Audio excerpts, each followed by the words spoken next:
proudly for the cause. Those gallant lives given for their country,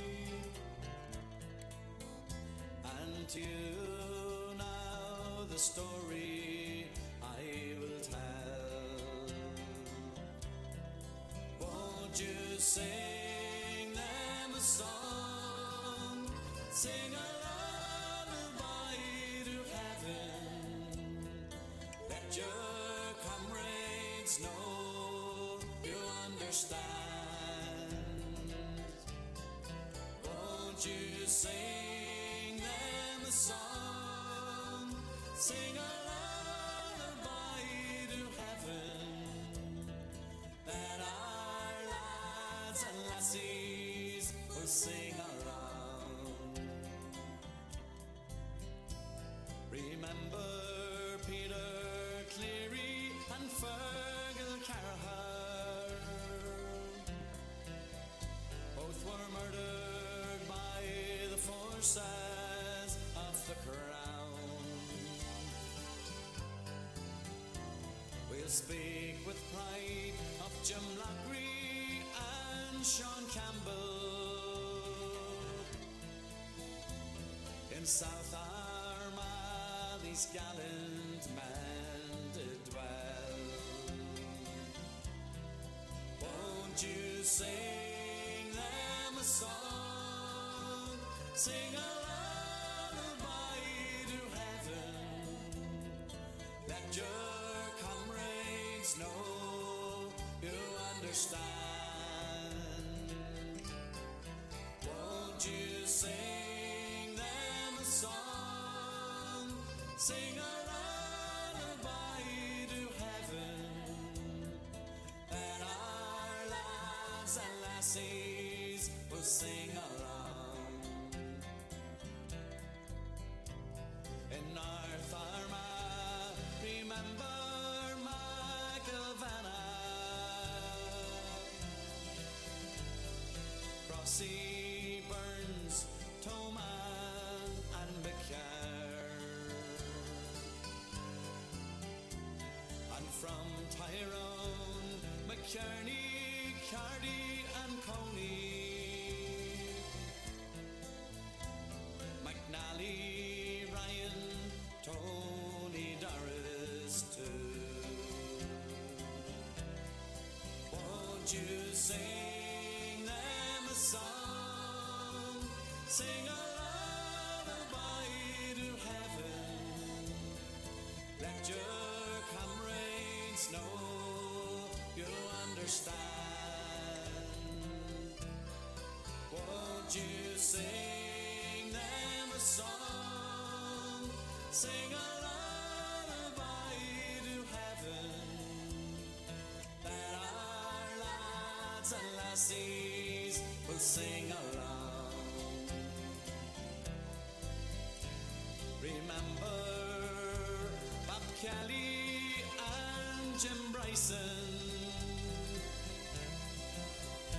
Skipper Burns, Sean Savage and Billy Reid. These men all hail from the gallant Belfast Battalion. So many more I cannot them all name. Won't you sing them a song, sing a lullaby to heaven, let your comrades know you understand. Won't you sing them a song, sing a lullaby to heaven, that our lads and lassies will sing along.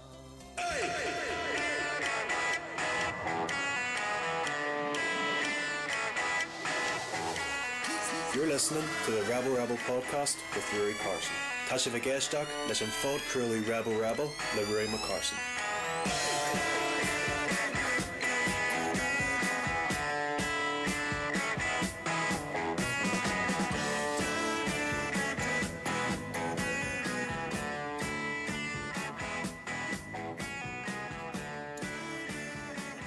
Gee, well, folks, how's all doing? Welcome along to another Rebel Sundays on the Rebel podcast with myself, Ro, here, folks, till 5 o'clock this evening.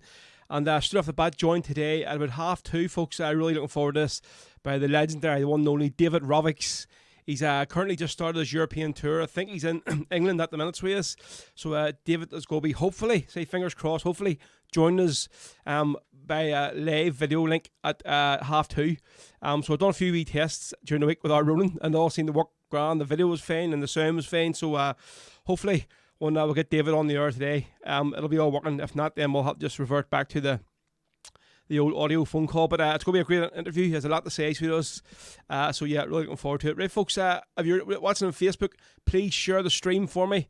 Hopefully we'll get as many people listening in as possible this afternoon until 5 o'clock. So jump off of the comments here live. Listen on YouTube. We'll have Dennis McLaughlin, hail from Clydebank.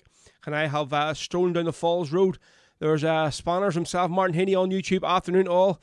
Scott Temperley over there in Scotland, listening on Facebook. Good afternoon. The show is being shared, the usual group page. Good man yourself, Scott. Ray Callahan, listening on YouTube. Afternoon from Dublin. Good to have you on board today. Dennis McLaughlin, hail. Beaver Snatcher. Beaver, what's the crack? Happy Sunday, folks, on YouTube there. And there's Dan, is that Ocalia? I think, have you put a couple of wee flags there or something? They're not showing up because of the way that whatever the agorisms are in this here thing, if that's the right word for us. Martin Keane on YouTube, what's crack? Good afternoon, Ro. Looking forward to hearing some great Rebel tunes. Well, Marty, I'd be disappointed if you heard some crap Rebel tunes in this show. So we'd on YouTube, afternoon gang from sunny Dublin, 6 weeks to go.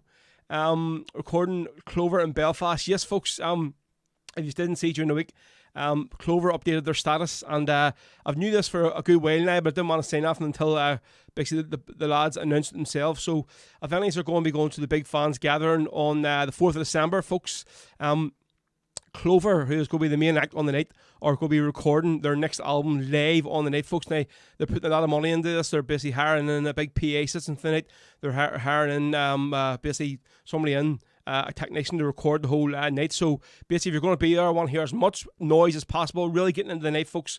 So obviously the mics and all will pick it up, and it's going to be a cracking album. It'll be their second live album, folks, and really looking forward to them. I know they're really looking forward to getting their live in Belfast album recorded, folks. So if any are going, you're really in for a good night. So you are. See, Joseph McGow, sound was very low at start. You're loud and clear now. Yes, mate. The sound always is really low at the start because I put the song on very low just for the ticker. So I do you know what I mean? It's just basically the sound isn't meant to be really loud whenever the basically the countdown's coming on. It's just a wee bit of music in the background. So that's why. So it is. Martin Heaney, sound is perfect here. May have just been the song. Yeah, I'd say that's what it is. It's on a different channel. And I played their song from Spotify for the starting song. So just keep it down low, folks, so it isn't really loud. That's why then. Hugh McKenna up there in Lima Valley, what's crack? Afternoon, Row. Sean McCrory, afternoon, I hope you're well, bud. Can opened and look forward to another class show. Good man yourself. Mara McNally, good afternoon, Row. Your wee baby is a beauty. She is a beauty indeed. And yes, folks, just on the subject of Maeve, so there's going to be no show next Sunday, just so you all know that. So she's getting christened next week. So obviously you have to take a day off for the christening. And if any of sort of my family or stuff and watching this here show, I know there's a lot of you watch the show every week, and you're probably thinking, geez, I haven't got an invitation to the christening. Listen, the problem is we aren't having one. We're going for the church service, and then we're just all going for like a meal, immediate family kind of thing. So we're like, obviously I would love to do the whole big christening. I would have had a rebel singer like that, but basically just the way things are going with COVID and all at the minute, I just think it's too big of a risk. To basically with the baby being so young, you know, and a lot of sort of vulnerable people that will be there, put them at risk. A big crowd of a couple of hundred people, I mean, rocking around the hall. So I think that's why I would have said not to go with the big christening. So if any's are listening that would normally be getting invited, well, that's the reason. So don't be thinking, he's fell out with us. So let's see. Noise is what I do. There's Bobby Fields. Good afternoon. What's crack? Terry Milley. Good afternoon. All happy Sundays. Right, so we're going to start off the show, folks. And this week's song here, it's madness when the way I think of this song. I had when I was sitting during the week, planned out the show today. When I was obviously writing out the interview for David Rovics, I always planned on opening today's show up with Declan McLaughlin, with the Screaming Bin Lids, with Running Up Hills, and literally just as I was writing it, the interview, I got a notification popped up on Twitter, and Decky had basically uploaded this song and was telling us all about the song, what it meant, and about his father and stuff. And I was like, that's madness. And I just sent him a wee message and basically told him the story about writing the interview. So here we go, folks. First tune of the afternoon. This is the Screaming Bin Lids, Great Derry song by a Great Derry band, Running Up Hills.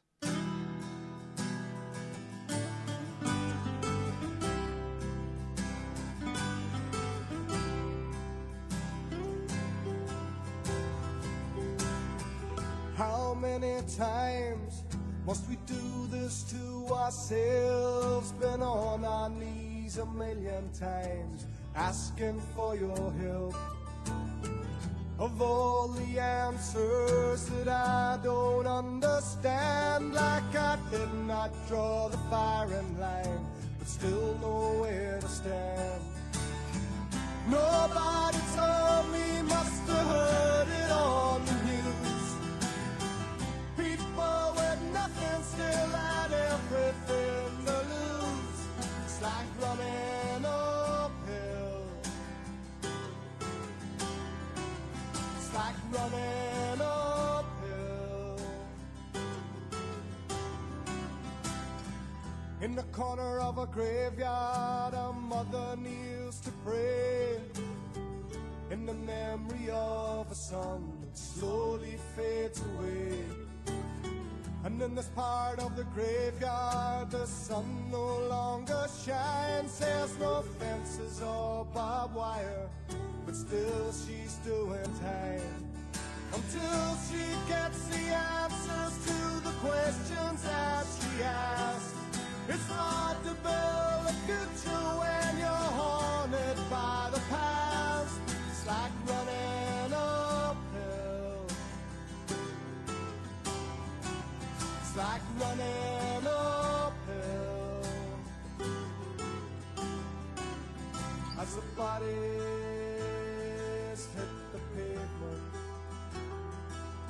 the world's seen what you've done. As the bodies hit the pavement,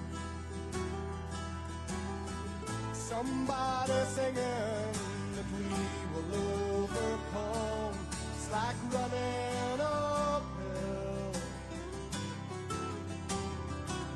It's like running uphill.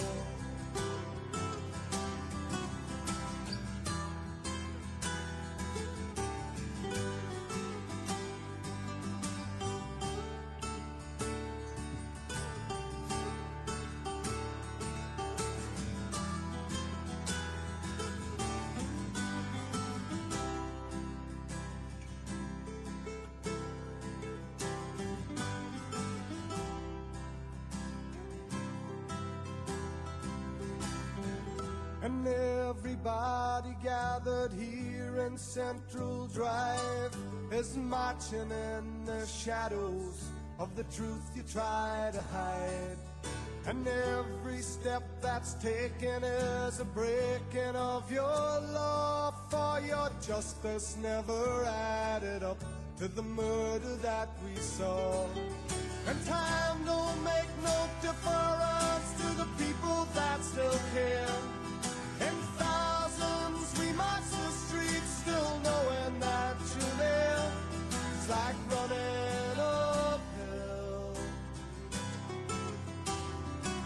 It's like running uphill. It's like running uphill. There we go. So the Decky McLaughlin there with the Screaming Bin Lids, or as Decky would say, the Screaming Bin Lids. There's Running Up Hills. Let's see who else we'll have here looking in. So there's James Devon McLeod. What's the crack, James? Good to see you on the day. Maura Burns, how you doing, Maura? Podrick Murphy, Castlewellan man in Odense in Denmark, you lucky devil. Good to see you tune on this afternoon. There's the wee bro Ronan. Howdy, what's the crack, Ronan?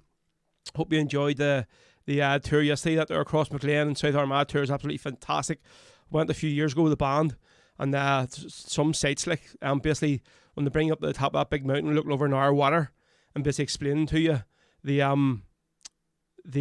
whole operation of that day in our water bombings. It was just amazing to listen to it. Like, Brian Jolly, afternoon, how you doing? Dave Sinclair, can you play Up the Provost, please? Yes, mate, don't worry. So I'm going to have David Rovics on the phone or on the show, and that's going to be one of the songs, obviously one of the main songs we're going to be playing while David's on, so don't worry. Let's see. Ray Callahan, bit of wagon wheel row. Oh, jeez, here we go. Starting this slagging already. Tom Ross, hi, Ro, great to see you've sorted your left and your right out. Well, I'm hoping you're I'm talking about the PayPal logo up there. Aye, whatever it is. But originally it used to be on the top. Was it left hand corner? So I don't know, because the screen's back to front. It used to be in the top left hand corner, so they did on the old format. But obviously then I changed it to the right hand corner here when I done the new layout. But I kept the scrolling bar at the bottom saying if you want to donate, click on it. It's on the right hand side. So obviously I had to change it. I only noticed that this morning when I was farting about it. So I'm hoping that's you're on about, Tom. There's Anne-Marie Barkley. Good afternoon, everyone. How you doing? Anne-Marie, good for tuning in today. Kay Whelan, how you doing? Tom Ross, it was driving my OCD crazy. Okay, mate, you should have sent us a PM. I literally didn't realise myself because I was just changing the letter and on the wee scroll this morning. I was like, fuck, I need to change that there, Arthur McMillan, afternoon, Ro, Mara and everyone. So Ronan is looking for Only Our Rivers Run Free. Yep, we'll get that on some stage today. Obviously, probably talking about the Wool Tones going to number one in the charts this week with Only Our Rivers Run Free. With obviously the whole thing about this year service that the SDLP went to in Armagh, basically just absolute joke. Like, I mean, sort of celebrating the partition of this country. I mean, wants to be celebrated. Caroline Gold, what's crack, Caroline? Can you please play Sniper's Promise? Kay Whelan says that video repeating. What must be your internet, Kay? Everything is going sound here. It's all working away on YouTube, or YouTube, Facebook, and Twitter. It's all playing. So it's grand. So maybe just refresh the page, Kay, and then maybe you're working for you again. We'll try it there. Right, here we go. So we're going to do the next song after another live song this time. We're going to a tune from Chris Carney's album Live at Potter Brown's in Dublin. Cracking pub. Hope to visit it next year when I'm down doing the gig for Aiden's. This is the Mary Playboy folks on Rebel Sundays. And it says, make sure if you're listening on Facebook, get the share button. Go hit the share, and we'll spread it far and away today. So, folks, don't forget, but 2:30, David Rovics is going to be on the phone for our latest interview of the show.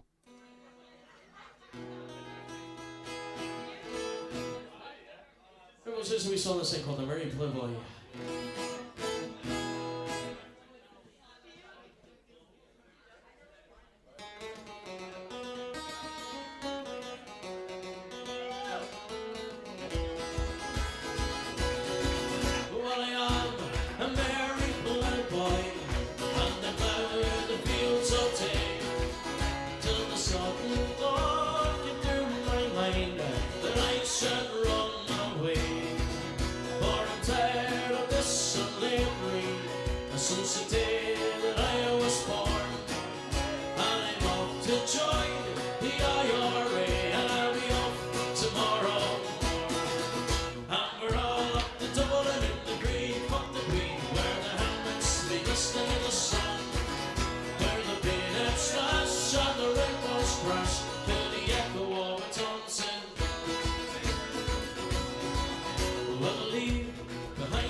Those AKs roar, and we're all up the double and in the green from the queen, where the helmets be glistening in the sun, where the bayonets slash and the rifles crash till the echo of the Thompson.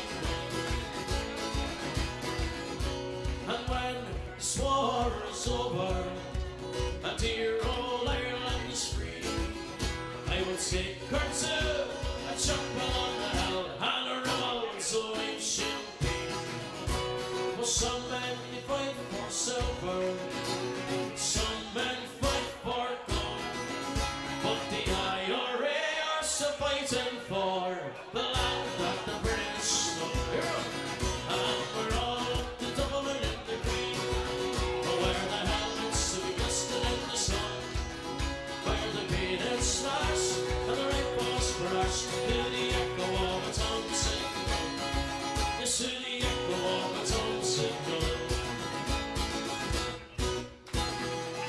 very playboy. Another wee song we learned quite a number of years ago. We picked it up in Glasgow. So for all the folks over tonight, all our friends over from there tonight, a wee song called The Black Watch.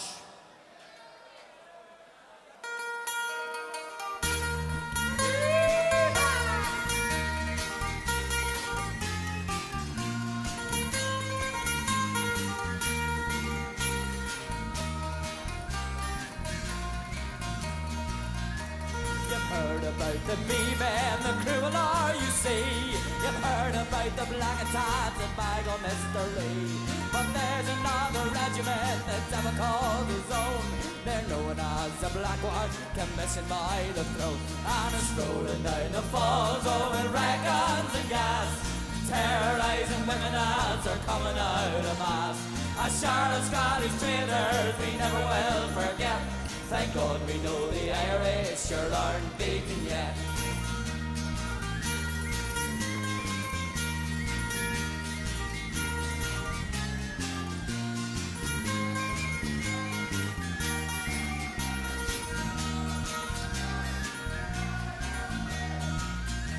These soldiers come from Scotland, a place you all know well. The hardest parts of Glasgow, the teddy boys that dwell. They're giving a British uniform, they're giving a British gun. They join a British regiment to have themselves some fun. And it's strolling down the falls, oh, with red guns and gas, terrorising women as they're coming out of mass. A Charlotte Scottish traitors we never will forget. Thank God we know the Irish sure aren't beaten yet.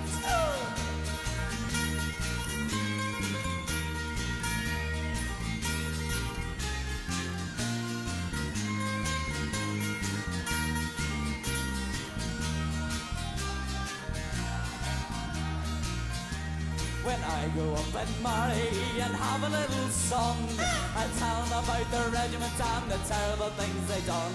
And when he gets older and becomes a man like me, he'll become a volunteer and set Ireland free. And it's rolling down the falls of the red guns and gas, terrorising women as they're coming out of mass. A Charlotte Scottish traitors we never will forget. Thank God we know the Irish sure aren't beaten yet. And it's rolling down the falls oh, with red guns and gas, terrorising women as they're coming out of mass. A Charlotte Scottish traitors we never will forget. Thank God we know the Irish sure aren't beaten yet. Thank God we know the Irish sure aren't beaten yet.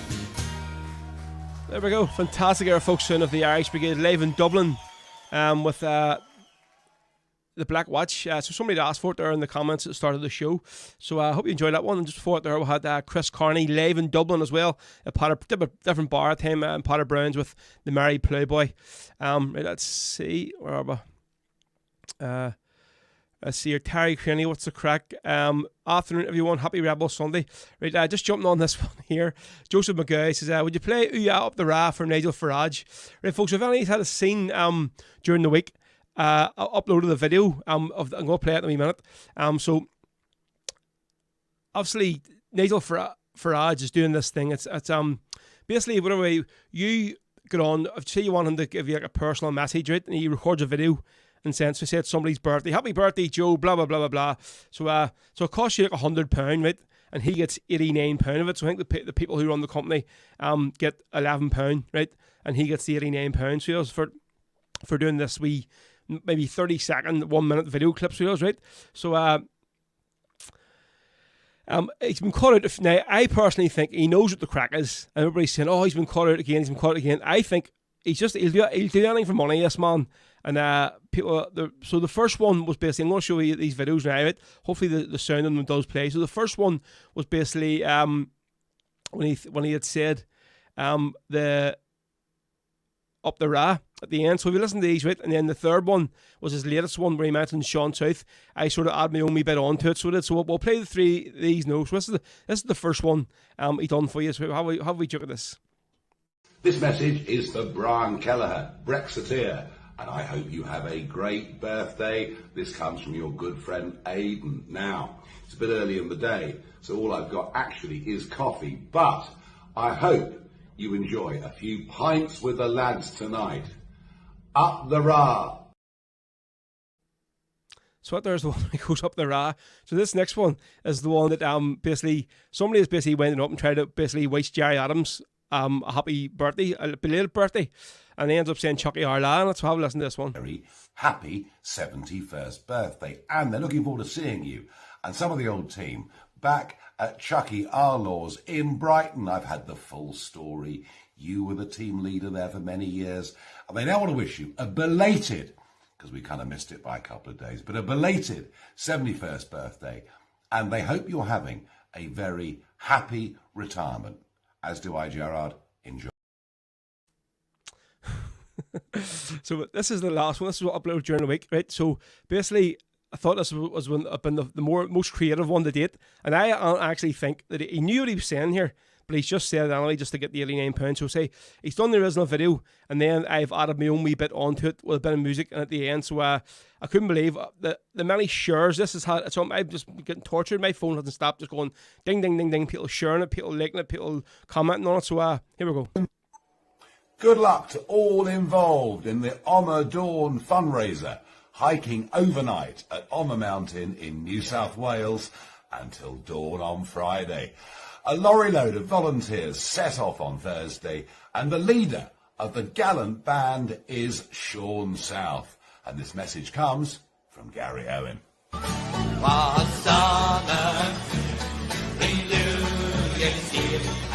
Shades of night came down. A lorry load of volunteers approached the border town. There were men from Dublin and from Cork, Fermanagh and Tyrone, and their leader was a Limerick man, and so from Gary Owen. Up the Ra. So there you go, folks. There's Nigel Farage. I'm hoping now you're able to hear them or the sound them. How it is. See the way out there playing it, I can't hear the sound coming through, but I know it's playing because it mutes my mic. So there you go, brilliant, happy days. Yeah, folks, that's our third one done. I stuck it on TikTok originally the other morning. I was actually sitting in work just waiting to get loaded. And I said, I'll fire about here with the phone. And literally it just exploded, so it did. Then I stuck it on Facebook and YouTube and all as well. Absolutely, it was so funny. So it was, yep, there's my wee creative side there for you. So cheers, Nigel. You got me a few more followers during the week anyway, so you did. So keep them on yourself. Right, so folks, this weekend I'm going to be heading to doing two brilliant gigs with Gary Og once again. So the first one, you see, is going to be in on Friday night in Ballycastle, folks, in Hunter's Bar down in Ballycastle. So really looking forward. If any are down about that part of the world, call in. I think the tickets are £10. You can probably still pay at the door, I'd assume so. But I know Andy Watson has shifted a massive load of tickets for this one, so he has. So same as last week, I'll be going live at some stage. Hopefully I'll have a decent reception, so well, in the bar. But I know it is out in the sticks, so God knows. And then the following night, over in North Belfast in the Crumlin Star, folks. So Jim Sherry is not on the poster, but he's going to be playing as well. So it's Andy Watson, Jim Sherry, Gary Og and myself. Really looking forward to these couple of gigs, folks. So cheers to Connor, Kate and Michael from Sears Promotions for getting me on board to do these couple of gigs with us. And obviously on the next day, be right and fresh for Maeve's christening, folks. So we're going to do a wee song here now from Gary Og's album, I Believe in You, live in Australia. And this is for all you dirty dubs out there. You know, it's just a wee slagging. So I love you all, really. So do. But this is a cracking wee tune called The Rocky Road to Dublin. Maybe you can stomp your feet and club along with this one, huh?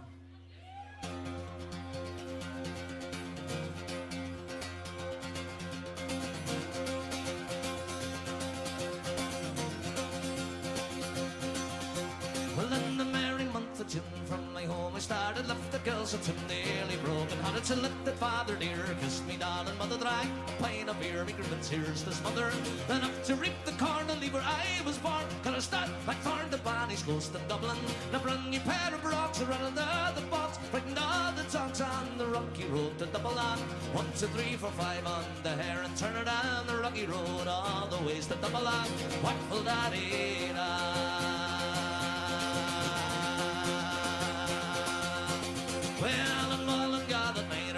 whirling so weary, started by daylight next morning late, and there he took a drop of the pure to keep me heart from sinking. That's the paddy's cure when there he's on the drinking. To see the lasses smile laughing all the while, and the curious style that sets your heart a bubbling. He asked if I was hired the wages I required till I was almost tired of the rocky road to Dublin. 1, 2, 3, 4, 5 on the hair and turn down the rocky road all the ways to Dublin. Wonderful da-dee-da.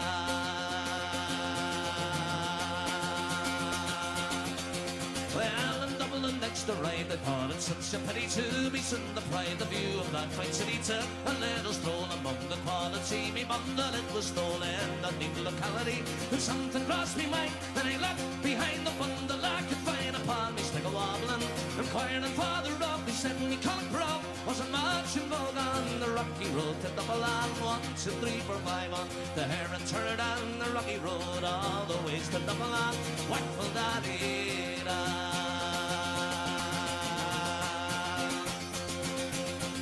Well, the boys in Liverpool, when we safely landed, called myself a fool. I could no longer stand it. Blood began to boil. Temper I was losing. Pearl there and trail, they began abusing. Rami saw said I miss Lily Island by some Galway boys combined. They saw that I was hobbling. But the lads array joined in the fray, quickly cleared the way for the rocky road to Dublin. 1, 2, 3, 4, 5 on the hair, turn down the rocky road all the ways to Dublin. Wonderful da-dee-da.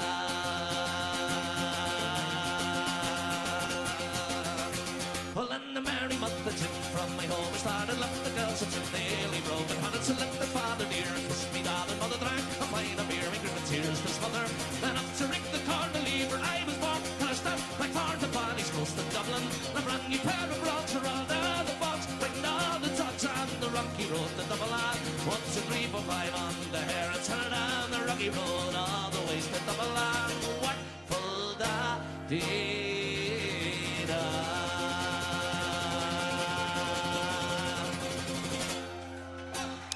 Yeah, so the Gary Oger folks with I Believe in You, his album live in Australia. There's the Rocky Road to Dublin. So really looking forward to getting on stage once again with Gary Og next week, with Andy Watson of Jim Sherry as well, between Ballycastle on Friday night and Ardoyne at the Crumlin Star on Saturday night, folks. Martin Keane, Row microphone sound is perfect, but music sound is very low. Yeah, that's just that channel, Marty, that the music is playing. But it could be.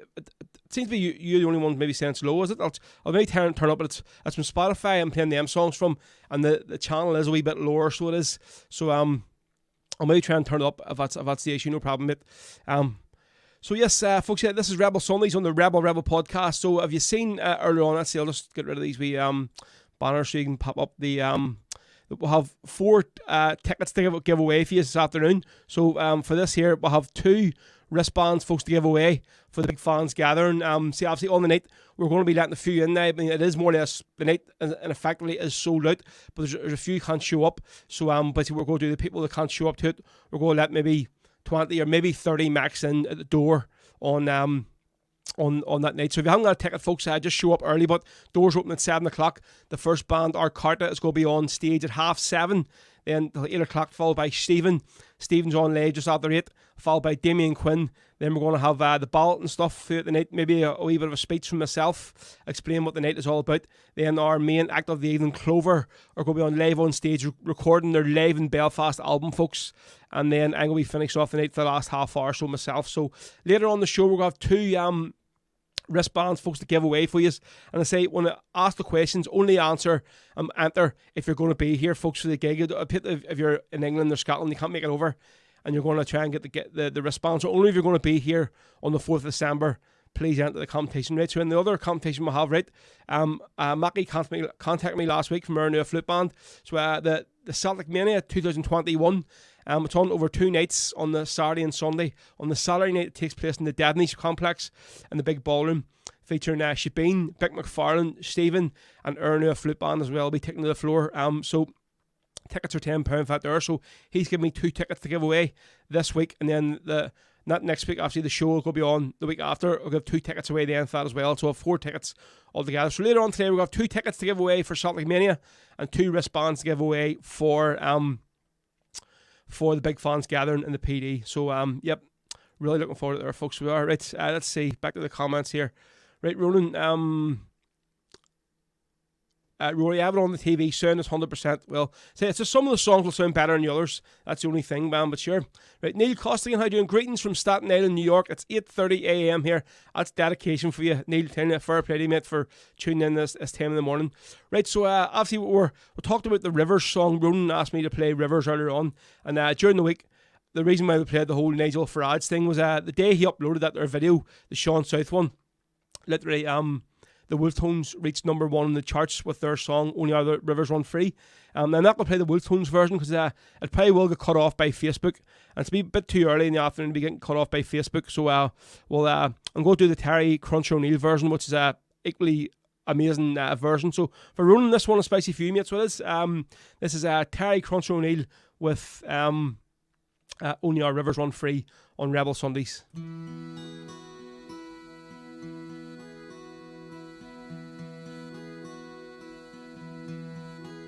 When apples still grow in November, when blossoms still bloom on each tree, when leaves are still green in December, it's then that our land will be free. I wonder gills onto valleys, and still through my sorrow I see a land that has never known freedom, and lonely our rivers run free. I dream to the death of her manhood, those men who would rather have died than to live in the cold chains of bondage, or to bring back the rights were denied. Ah, but where are you now when we need you? What burns where the flame used to be? Are you gone like the snows of last winter? Them lonely our rivers run free.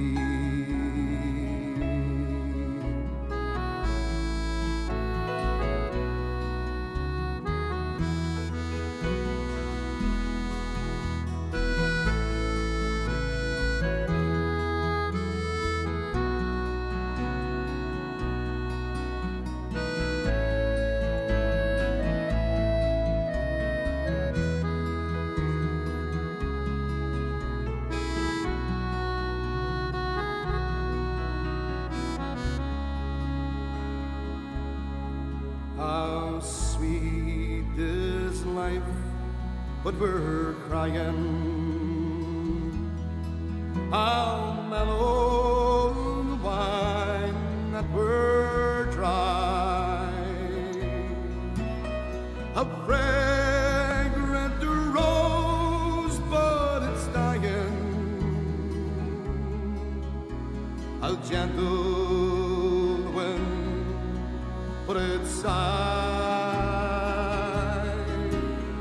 What good is a youth when it's aging?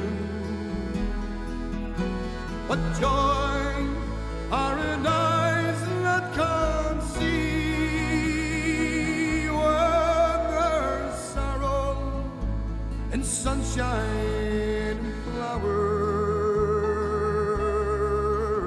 will only our rivers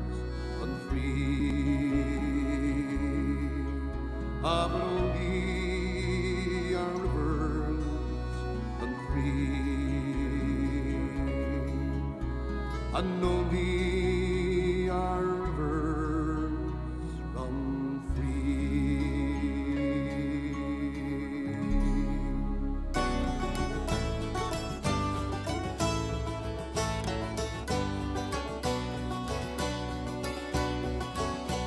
As I walked through the Glensheen Pass, I heard a young girl mourn. The boy from Tamladub, she cried, is 2 years dead and gone. How my heart is torn apart for this young man to lose.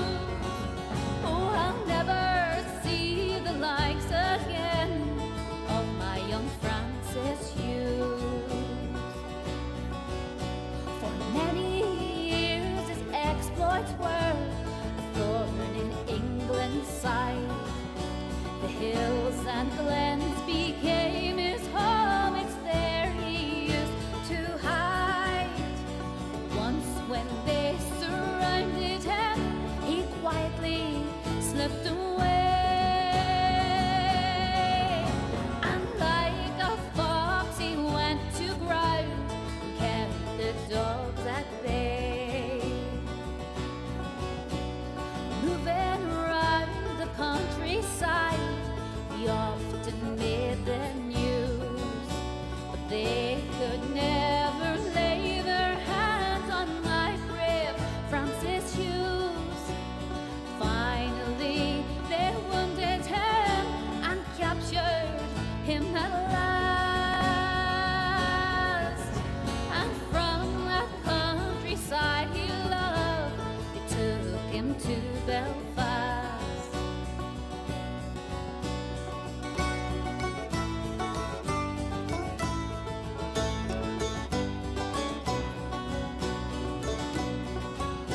From Musgrave Park to the Crumlin Road, and then to a H-block cell, he went straight on the blanket, then on hunger strike as well.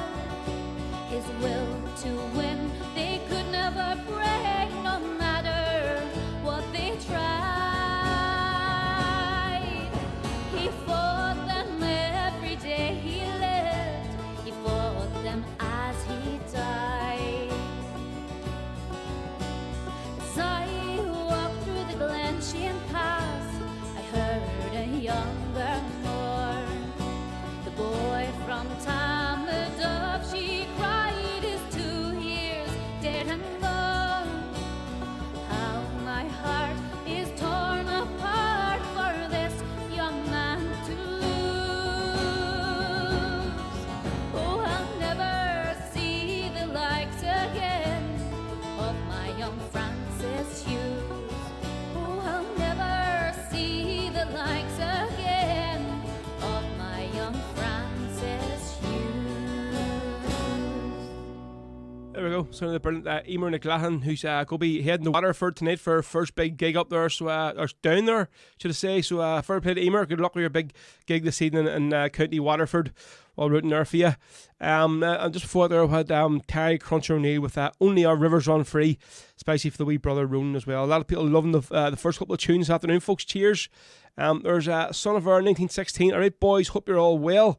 And girls as well. Susan Teresa Quinn, please play Grace. It's one of those ones where I go to hit getting requested for this song. To go, it's coming today at some stage, so it is. But yeah. What's crack, Paddy? Good to see you on, mate. This afternoon, thanks for tuning in, mucker. Anne-Marie Barkley is watching Beaver Snatcher and a chance of Jackie Duddy. Yes, we'll get that on for you. Don't worry, Beaver, at some stage this afternoon, as we always do. Robert Bennett, no, where are you? There's Beaver again. Robert Bennett, can you please play the Belfast Brigade for the boys listening in the Garn Gad? Yes, go do that one next for yous, lads. Cheers for tuning today. Michael Bolton. Well, Ro, how's the gang all day? Not too bad, mate. Just working away here. I say, folks, just so you know, again, remember, there's going to be no show next week. So don't be sitting at 1 o'clock going, right, I'm just waiting this week notification. Maeve's christening is next Sunday, so we're not going to be here, but I'll definitely be back the following week. So no show next week, because the wee woman is getting christened I hope you'll all understand that there. And Michael, by the way, speaking to your Lisa last week, so I was at the Gary O gig in the Devonish. She was looking fantastic. Had a good wee yarn with her, and great to see her looking so well and in a great mood. So fair play there. Let's see. Carlin Gold says, Patriot game, please, Row. Seen Emer at Grace's 2 weeks ago. She was amazing. Yes, she is absolutely fantastic. Jim McCaff, all tunes are class. Good man. Justin McQuillan, great start to the show, mate. Good man. Justin, thank you very much. Right, so a few years were saying, I even got a text out from the mother-in-law saying music's a wee bit low. So I think it's the ones we're basically playing from Spotify, because I have them from another device here. They're a bit low, so I've basically turned the volume up on the device and on the desk as well. So hopefully the sound a wee bit, maybe just need to turn the gain up a wee bit. I just don't want the sound a bit distorted, you know. So we'll play this next one here. So the boys in the Garngad were looking for the Belfast Brigade. So we're going to play this here from Liam McDonald's album, basically songs of Irish, it's basically Irish rebel songs, cracking album, so it is. So this is Liam McDonald from Newry, Folks County Down. This is the Belfast Brigade for the boys. Listen today from the Garngad on Rebel Sundays.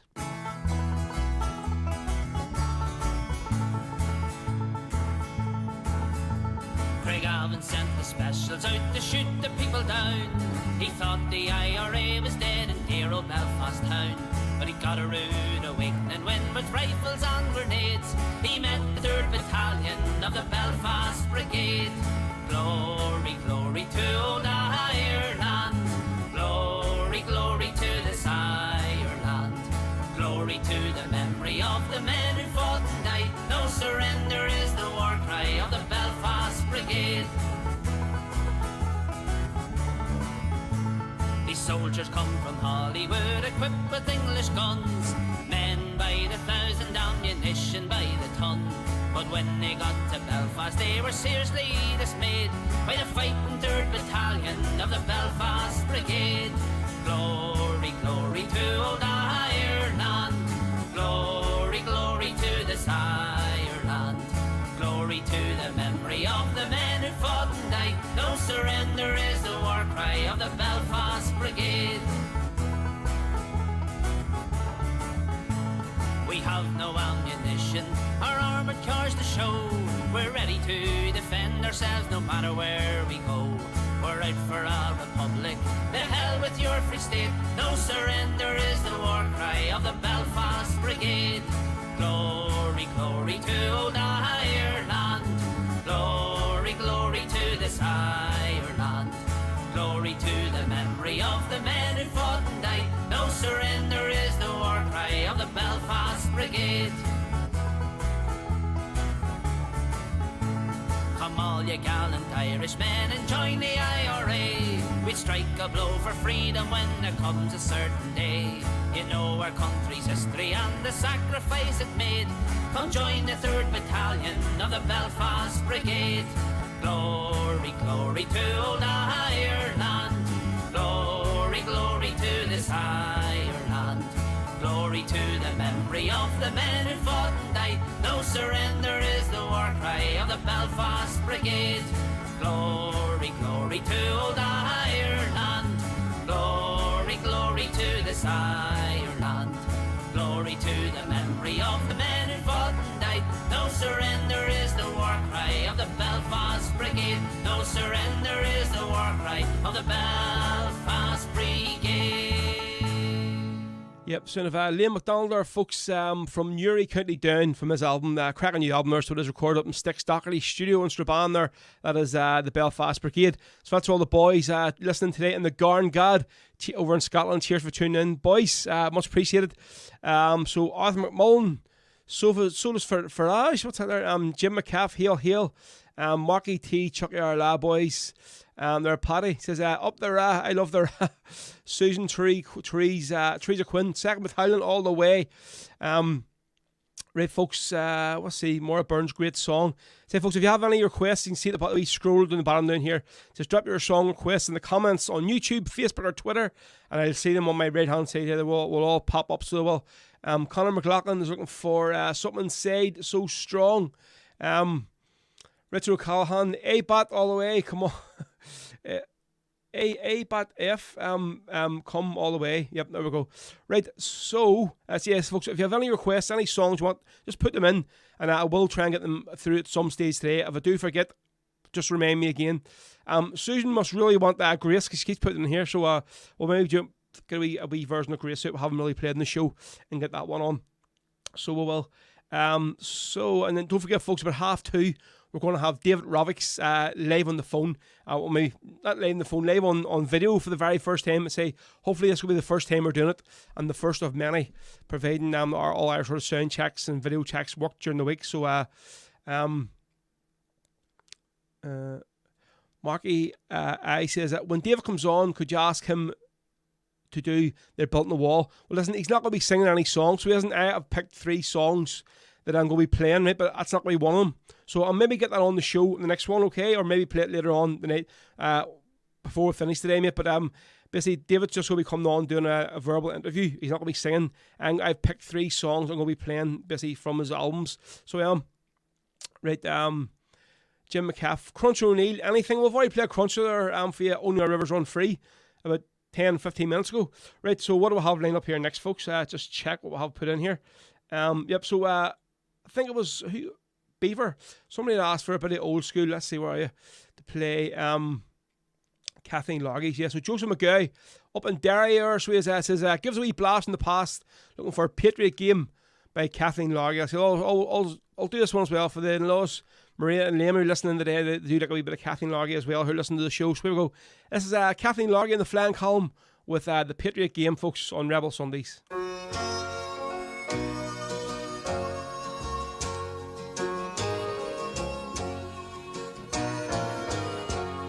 All you young rebels, and list while I sing, for the love of one's country is a terrible thing. It vanishes fear with the speed of a flame. It makes us all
son of Kathleen Logier for in the flying column for Joseph McGow, and do have the in-laws Maria and Liam as well today, folks. Yeah, cheers for tuning in. This is Rebel Sundays on the Rebel podcast, folks, with myself, Ro, until 5 o'clock this evening. I say if you're watching on Facebook, do us a big favour and share the stream for us. Very easy, hit the wee share button, and we'll get it, listen to as many people today as possible. So, say another hour, another half hour, folks, we're going to have David Rovics live on the show. Say, hopefully, we're going to have him live by a video link, and we'll get his interview, and we're going to play a few of his my favourite songs from him anyways, we are. So, really looking forward to that there, folks. Right, so, let's see. If you're watching, by the way, folks, I put a post up on Facebook last Sunday saying that the YouTube stream from last week's show, basically, it was gone. We couldn't get it up. There was a copyright issue, and they basically blocked it worldwide. So they did. I'll just turn this here down. They blocked it worldwide. So they did. And so they're saying I couldn't share the stream, or couldn't actually upload it. So it was due with a copyright issue, and now I know it was basically Jared Glacken's song, the Border and the Sea. So I think it was the tune from Dolly Parton that they had the issue with, but I was able now the other night to go and mute that their song while it's on, and now basically YouTube have reinstated it. So if you didn't see last week's show, folks, it's back now on YouTube. You can go and basically watch it, because I know if you listen to it on Facebook, it's in 3 parts from last week, plus it's muted every other bloody song. It's a pain in the hole because of Facebook and their copyright shit. But the YouTube one is now up. So if you didn't get to see last week's show, folks, it's now there. But so if you were watching last week's show, you would have seen that I had a wee bit of banter from Stevie Holbrook there, folks, basically saying about one of the places I deliver to and collect from during the week, Stevie works in. So I always go into his, when I'm getting loaded or tipped, I go into their wee tea room, get a cup of tea. But his biscuits were crap, so they were he never had any decent biscuits, so we didn't. So we're slagging last week, so we said, Stevie, you need to basically upgrade your biscuit collection. So we do. So lo and behold, basically I went up there last week, and in the well, not sure where he works, into the wee his lunchroom, opened his drawer, and bang, look at this. Couple of packets of wagon wheels. So there you go, Stevie.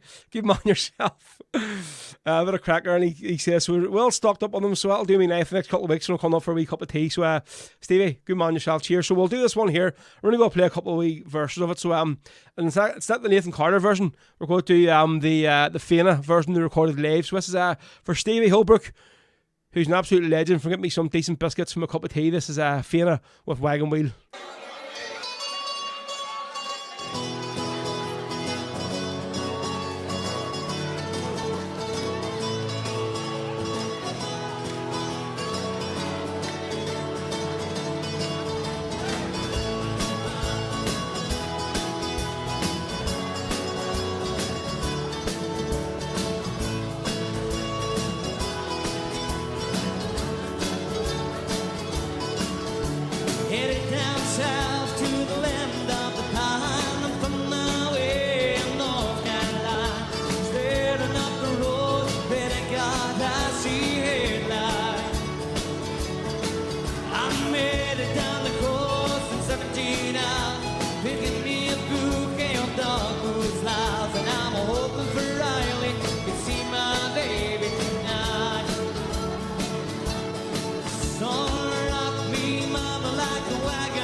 That's enough out there. So this was only seen as being a country and western show.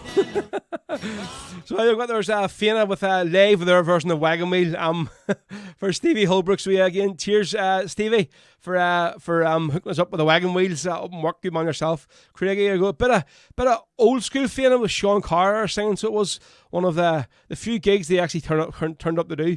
There's Stevie here. Yep, love it, Big Row.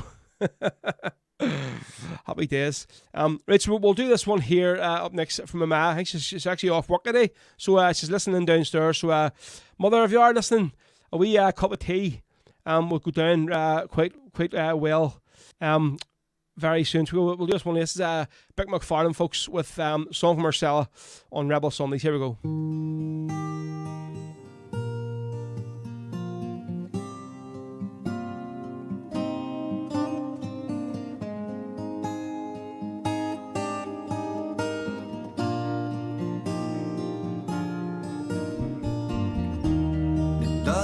seem quite so long ago. The last time that I saw you, and ain't it funny how the memories grow? Seems they always fold around you.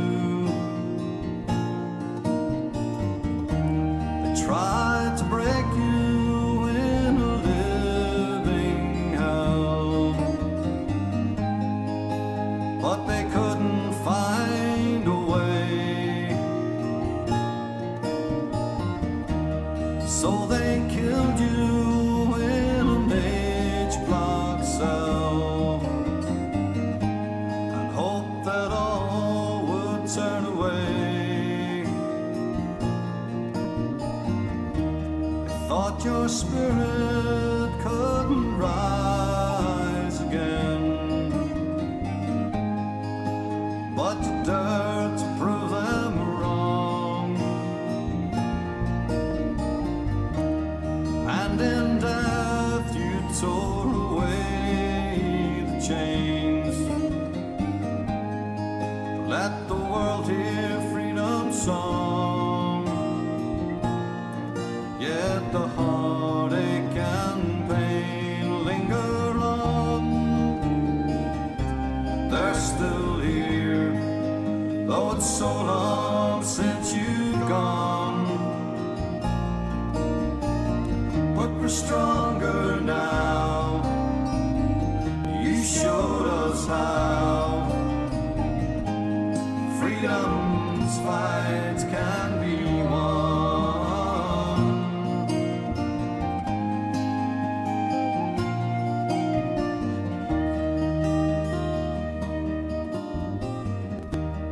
Wish there was an easy road to choose to bring the heartache to an end, but easy roads are always sure to lose. I've seen it time and time again.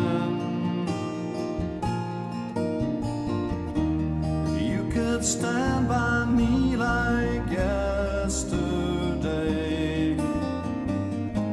I'd find the strength to carry on.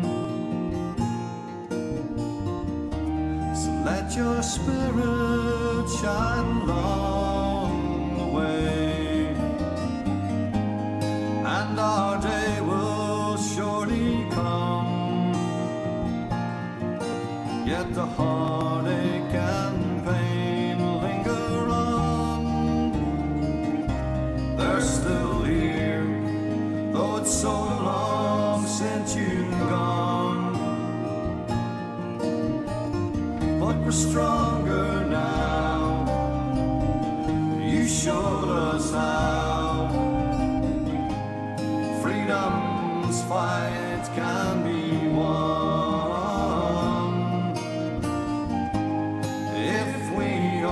Stand as one.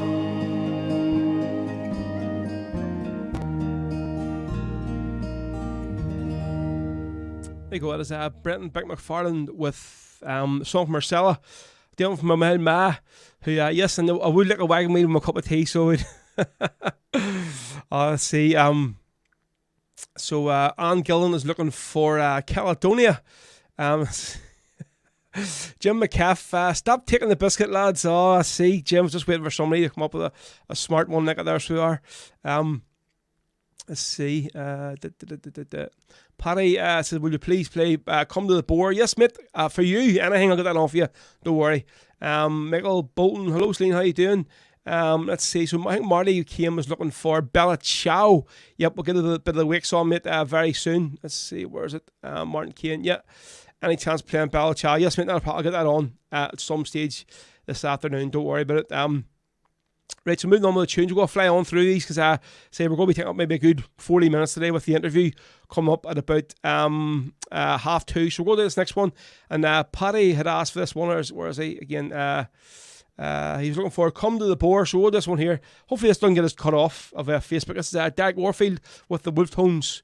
And this one for Paddy, legendary sort of band member from our Oaks. So he is, and he likes to keep on the down low. But I'll do this for you, Paddy. This is Derek Warfield and the Wolf Tones with Come to the Boar. Especially you folks on Rebel Sundays. Any more requests, get them in. Say 2:30, we're going to have David Rovics live on the show. Looking forward to it. Will you come to the bower or the free and boundless ocean, where the stupendous waves roll in thundering motion, where the mermaids are seen and the fierce tempest gathers to laver in the green, the dear land of our fathers? Will you come? Will you come to the bower? Will you come to the land of O'Neill and O'Donnell, of Lord Lucan of old and immortal O'Connell, where King Brian drove the Danes and St. Patrick the Vermin, and whose valleys still remain most beautiful and charming? Will you come? Will you come to the bower? You can visit Benburb and see storied Blackwater, where old Roe met Monroe and his chieftains did slaughter, where the lambs skip and play on the mossy all over, from those bright golden views with their shamrocks and clover. Will you come? Will you come to the bower? You can see Dublin city and the fine groves of Blarney, the Ban, the Boyne, the Liffey and the lakes of Killarney. You can ride on the tide or the broad majestic Shannon. You can sail around Lough Neagh and see story Dungannon. Will you come? Will you come to the bower? You can visit New Ross, gallant Wexford and Gorey, where the green was last seen by proud Saxon and Tory, where the soil sanctified by the blood of each true man, where they died satisfied their enemies never slew them. Will you come? Will you come to the bower? Will you come and awake our lost land from its slumber? And her fetters will break links that long are encumbered, and the air will resound with hosannas to greet you. On the shore will be found gallant Irishmen to meet you. Will you come? Will you come to the bower? Will you come? Will you come to the bower? There you go. Will you come to the bower? For Paddy, our folks over in Glasgow. So yeah, that's for you, mate. Any more requests, folks? Get them on. Just see the wee scrolling bar on the bottom. Just follow the details there. Drop them into any of the comments if you're listening on Facebook, if you're listening on Twitter, if you're listening on YouTube, and I will catch them. If I don't play your song, just keep torturing me. And the more you send the song requests in, the better chance I will get of playing it. So let's see, Q O'Neill looking for the Extradition song by the Irish Brigade. I have to look for one there. So Anne Gillen is looking for Kevin Barry and Grace. I actually played both of them tunes there last week. So that Kay Whelan says great songs. Thank you very much, Kay. Joseph McGoy, Admiral Admiral Brown played that one again last week as well, mate. So maybe get it on today. So mate, Eamon Malley looking for Viva La Quita Brigada. Yes. Oh, come on in. Come on in here. Come on through the camera here. Just put in for me. There, duck down a bit. Come on in, come on. Everybody knows you're here. There's the landlady just brought. Look at this here, folks. Tray of biscuits and cup of tea and everything. She has the wee China cup today. That's the one I had to stick my finger out when I'm listening. They're watching from Buckingham Palace. So, Mother, thank you very much. Yeah, thank you. Oh, I played a song for myself, yeah. So it is. So. Oh, put it in the text if you think of something. Right, so there we go. And the landlady or she are saying how you doing. Right, so what we're going to do next, we're going to do this one here for Marty Kane and for Marky as well, who asked for it. Saying today, folks, we're doing a lot of sort of left-wing anti-fascist songs. We're going to have David Rovics on the show. This is the brilliant Wakes, folks, with Bella Ciao. Now, the last 3 times I played this song, I've basically been cut off by Facebook for playing it, because, you know, and Mark Zuckerberg is not a lefty at all, and he doesn't like me playing this, but frigate, we'll see how it goes. Here we go.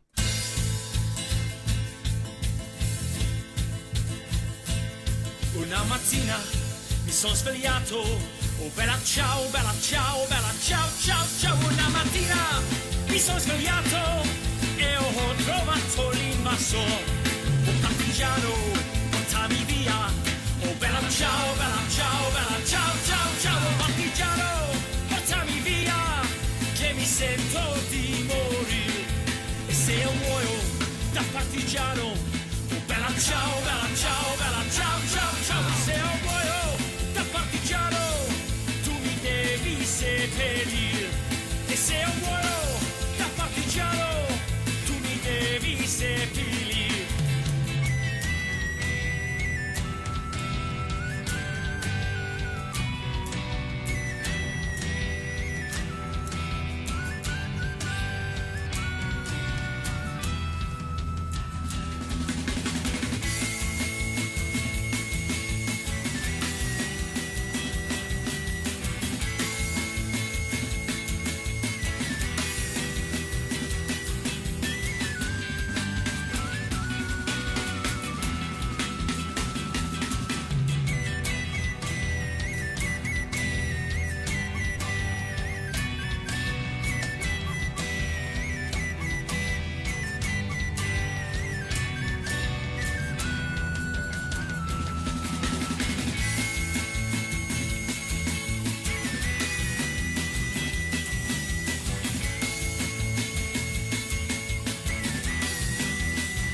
Seppellire lassù in montagna, oh bella ciao, bella ciao, bella ciao, ciao, ciao. Seppellire lassù in montagna, sotto l'ombra d'un bel fior, e le genti che passeranno, oh bella ciao, bella ciao, bella ciao, ciao, ciao. E le genti che passeranno mi daranno che bel fior, tutte le genti che passeranno mi daranno che bel fior.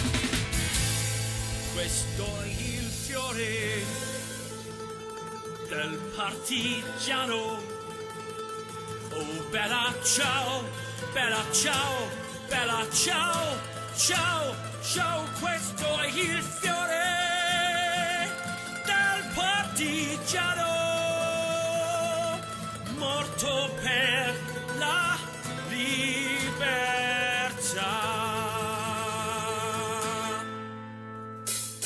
Questo è il fiore del partigiano, morto per la libertà.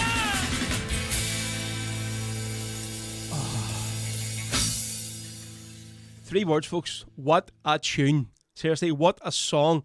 That's the Wakes for you with Bella Ciao. Absolutely fantastic song. Can't believe they didn't cut off Facebook or while that was playing there. The last 2 or 3 times I've played it in the show, Facebook have cut me off. Right, we bit of controversy here, and Michael always says that is a load of balls. So it is. If only you knew the treatment that the youngest son, the mother's, well, they are now, the blue eye, Ronan isn't, but obviously he's still the wee baby. If only you knew the treatment he got over all of us, you wouldn't be saying it there, so you wouldn't. So take that back, son, right? Joined by Michael Hannay. Brilliant, mate. Can't wait to see the Wakes on the 27th of December. Cheers. I mean, I would love That's one gig I would love to get to go and see. I'm hoping maybe at some stage they'll be over here, maybe doing a gig.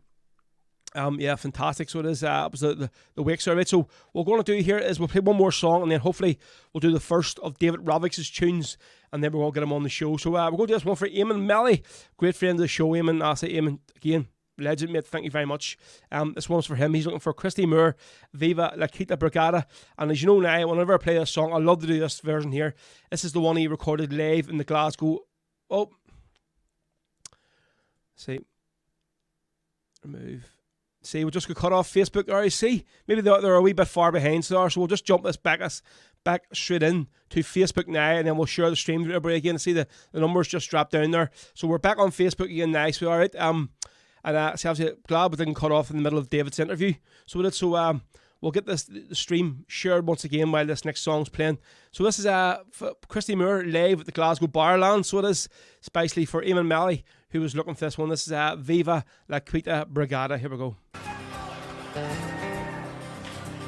And 10 years before I saw the light of morn, a comradeship of heroes was laid. From every corner of the world came sailing the 15th International Brigade. They came to stand beside the Spanish people to try and stem the rising fascist tide. Franco's allies were the powerful and wealthy. Frank Ryan's men came from the other side. Even the olives were bleeding as the battle for Madrid had thundered on. Truth and love against the force of evil, brotherhood against the fascist blood. Viva la Quinta Brigada, no pass around the pledge that made him fight. Adelante is the crier on the hillside. Let us remember them tonight. Bob Hillard was a Church of Ireland pastor. From Killarney across the Pyrenees he came. From there he came a brave young Christian brother. Side by side they fought and died in Spain. And Tommy Woods at 17 died in Cordova. With the Vienna he learned to hold the gun. From Dublin to the Via del Rio, where they fought and died beneath the Spanish sun. Viva la Quinta Brigada, no pass around the pledge that made him fight. Adelante is the crier of the hillside. Let us remember them tonight. And the Irishman heard the call of Franco, joined Hitler and Mussolini too. A propaganda from the pulpit and newspaper had done Duffy to gather up his crew. And the word came from the church support the Nazis. Men at Loughlin failed again. The bishops blessed the blue ships down in Galway as they sailed beneath the swastika to Spain. Viva la Quinta Brigada, no pass around the pledge that made him fight. Adelante is the crier of the hillside. Let us remember them tonight. And this song is a tribute to Frank Ryan. It's Conway and Vinnie Cody too. Peter Daly, Charlie Reagan and Hugh Bonner. So many died and but never few. Danny Boyle, Liza Brown and Charlie Dundee. Jim Thompson and Jim Strady from Shortstrand. Jack Nelty, Tommy Patton and Frank Conroy. Jim Foley, Tony Fox and Dick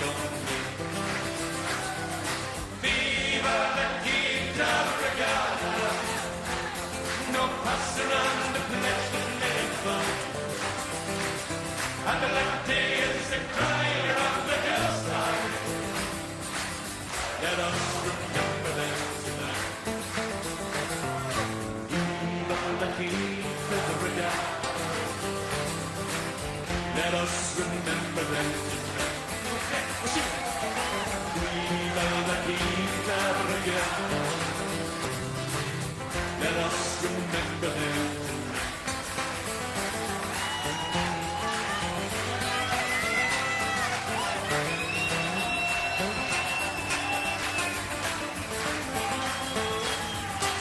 Yeah, it's Christy Muir, folks, here with Viva la Quinta Brigada live from the Glasgow Barlands. Fantastic live version. That one especially for a good friend of the show, Eamon Melly. So I hope you enjoyed that one. Thank you very much again for your support. Yeah, folks, this is Rebel Sunday, so I've just got to do one more song, and then we're going to have David Rovics live on the show. I have been in contact with him today, so he is up and about, and hopefully we'll have him live via video link. That's what I'll say. Fingers crossed for the first time, and then after that, hopefully it'll be a common thing on the show. So we'll do one more tune here for you, and then hopefully we're going to get David's first song. So we're back on Facebook, folks. We'll cut off there. But as I say, the great thing about this new software I'm using is basically you can just jump straight in back on the Facebook again, start a new stream up. Or before we couldn't. Once it was off Facebook, you were off Facebook for the day, and that was it. There's nothing you could do about it. So yep, happy days. Here we go. This is we're going to Save Ireland from Shebeen. Somebody asked for Shebeen at the start of the show earlier on. So obviously we're just trying to catch up on all the tunes. It was God Save Ireland, folks, on Rebel Sundays. Myself, Ro, till 5 o'clock this afternoon. Hope you're all enjoying the show today.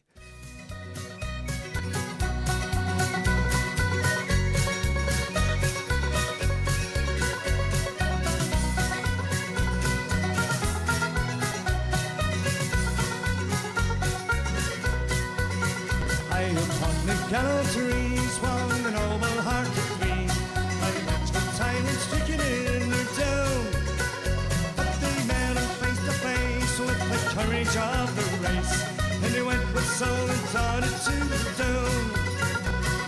God save Ireland, said the heroes. God save Ireland, said they all.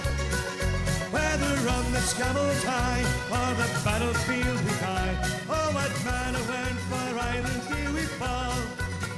Bears around the crew fall, still the courage for Randy rose, because the father loved the Byron the earth. All the millions true and brave, and the ocean swirling web, the friend of Holy Island ever dear. God save Ireland, said the heroes. God save Ireland, say they all. Whether on the scaffold high or the battlefield we die, oh, what battle when for Ireland here we fall. Blindly up the rugged stair. Yeah, there's the sound there of Shebeen there, folks, with God Save Ireland.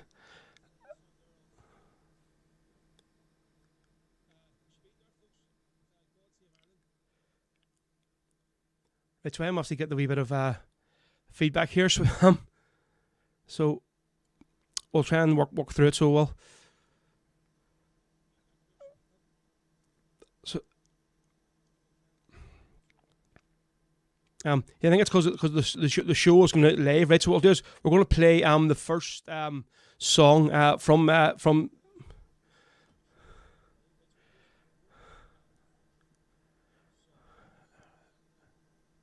Yeah, so we'll play the first song from David Rovics, folks, right? This is his song called Palestine, and then we're going to get him on the show. He is sitting waiting to come onto the show, so we'll play the first song from David Rovics.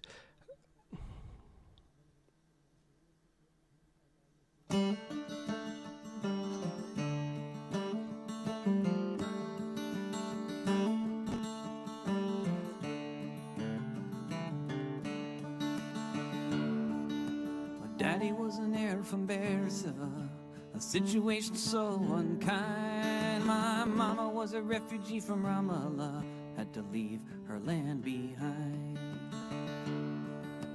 I grew up in this refugee camp, in this unwelcome land. In this little parcel of Lebanon, we were dealt a losing hand. And then one day the soldiers came with tired old refrain. I'll try to tell you what happened next, but there's no way to explain. raped my mother, then they killed her dead, along with the rest of the Shatila camp, while I hid beneath my bed. I'm a wandering, no place to call my home. Palestine, all around the world I roam.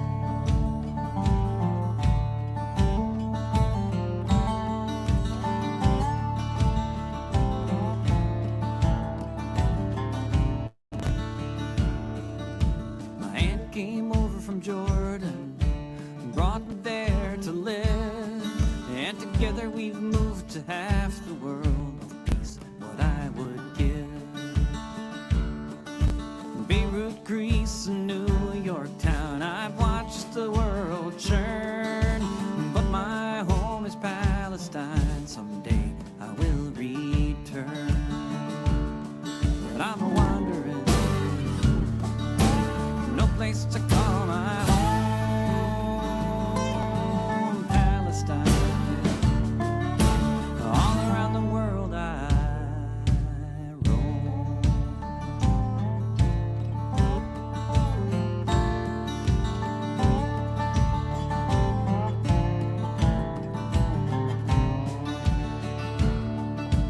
This is my situation here in the heart of the empire that sent the copters and bulldozers from Ramallah to a funeral pyre.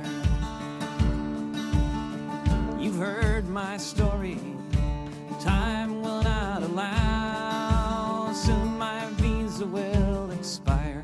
What will you do now? 'Cause I'm a wandering, no place to call my home. Palestine, all around the world I roam.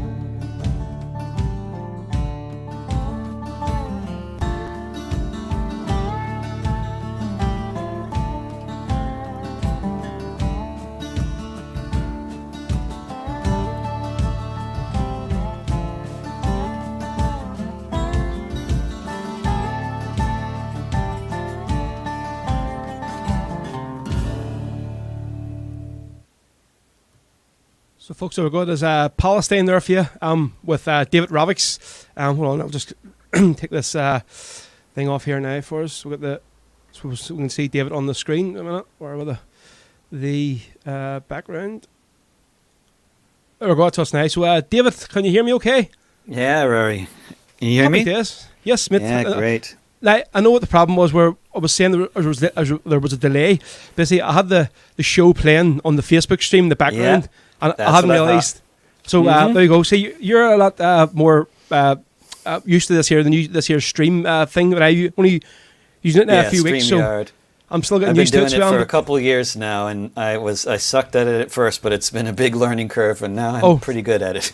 Definitely. I say I've been following the sort of there's a few good forums sort of for it, so I was just putting in the problems I'm having, and obviously now it's all sorted for me. So hopefully that's the issue. So David, listen, thank you very much for coming on the show today, mate. It's an absolute pleasure getting you on. Say for myself, this is definitely one of those bucket list moments for me. So it is. I think probably up there with getting Derek Warfield on the show on Easter Sunday. This is definitely up there with that for me. So obviously. To look him up. Oh, so firstly, where do we find you today? And obviously, I know you kicked off your European tour this past week. Yeah, I'm in London right now, and I sang at the rally against extraditing Julian Assange yesterday at the Royal Courts, which was a really fantastic rally, an amazing array of speakers and a really good turnout. And I had a gig last night at the Telegraph. I'm playing again tonight in London, or tomorrow night, and doing gigs all over England, Scotland. I'll be in Belfast, and Germany, and Belfast next month, which I'm especially looking forward to. With sort of all the guests, we always dive in, obviously, at the very start with the interviews where you sort of start off. So, obviously, I suppose for you sort of getting involved in the music industry was sort of probably second nature to you. Obviously, as your mother was a session musician in an orchestra, and your father was also a composer. So tell me what it was sort of like growing up in a very musical, heavy household like that. Well, my mother's a pianist, but she has played with orchestras before. But my cousin Kathy is a violinist in an orchestra.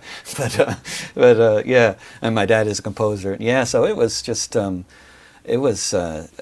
I mean, I guess for me it was just kind of normal, but I knew that other kids didn't have parents that played music for a living. I mean, I didn't know anybody else in my town, certainly, whose parents were musicians, but certainly for me it was normal, and I didn't like being told to take lessons at the time, but I mostly played music voluntarily, and I really got into it as a teenager, and definitely benefited from growing up with musicians and knowing how to practice. I mean, just listening to them work out songs, listening to them work out how to play something that they were going to be performing, because I'd be in the next room and hearing everything. I mean, that's how I woke up every morning, was hearing my mother playing the piano in the next room, because she started early. Would sort of classical music or sort of like that sort of style of music would have been your first love then? Would it have been? It was definitely the first thing I was exposed to, but I'd say my first love was the Beatles, actually. I mean, my parents got me a Beatles record when I was like 3 years old, and I played it to death, and I drove my mother crazy. I think she liked the Beatles, but not that much. But definitely discovering, I guess I liked classical music, but I didn't identify with it nearly as much as I identified with a lot of the other stuff I heard, some of which was stuff that my parents introduced me to, but like the Beatles. But then later I discovered a whole lot of other music that I was into. But at what stage then, David, of your sort of life did you sort of first pick up a guitar, and sort of who would have been your influenced you back then? As a kid, I played cello, classical cello, but I got into playing the guitar kind of by accident by the time I was around 18, 19, and then I met a guy in California named David Kern, who in San Francisco, who wrote songs about current events, political songs, and that was really the first time I had ever heard of anybody doing this kind of thing consciously. I mean, I had been exposed to Pete Seeger, but I guess it didn't really. It felt like he was singing about another time, and which he wasn't. But to be fair, but I discovered this guy David, and I was just like, wow, he's writing songs about what's happening down the street, and I thought that was really cool, and I started learning his songs, and then I went to Seattle and discovered Jim Page, and the author of Hiroshima, Nagasaki, Russian Roulette, which was made famous by Christy Moore and Planksty, and it was through discovering Jim Page's songwriting that I also then discovered Christy Moore, and that was kind of and it was through the Grateful Dead that I discovered bluegrass, and the discovery of Irish traditional music and bluegrass were both really profound discoveries for me, along with some of these singer-songwriters from the West Coast at the time. That was kind of, when I was 19, around then, that was probably the discovery of bluegrass and traditional Irish music, both kind of kicked in around that time. Right, obviously, so I'm now going to play the second. I've done 3 songs today of obviously just sort of personal favourites of mine. The first one we've done there was Palestine, but we'll get into that there song later on in the interview. But the next one I'm going to do is St. Patrick's Battalion. So it is. So obviously, the first time I heard this song, I'll say it was from a guy called Gary Lawler, who's a musician with the Druids band in Kildare, and he sung it on one of his live streams, and I was just like, whoa, what's this song here? It's fantastic. So it is like, I think the words in the song really struck me, sort of caught my attention, a bit like when I first heard Admiral William Brown from the Wooltones, sort of like a similar sort of style of song, what it was about. So tell us a wee bit about this here song, David. I first heard about the San Patricios, the St. Patrick Battalion, when I was opening for a historian, which maybe seems a little weird, but I was doing a lot of that at it for a while, trying to mix and match with academics and music and activism, and trying to infuse music in places where it didn't necessarily go all the time. But I was playing music before Howard Zinn gave a speech at a church in Cambridge, Massachusetts, and for those who don't know, we use churches a lot in the U.S. just as venues to hold all kinds of events, and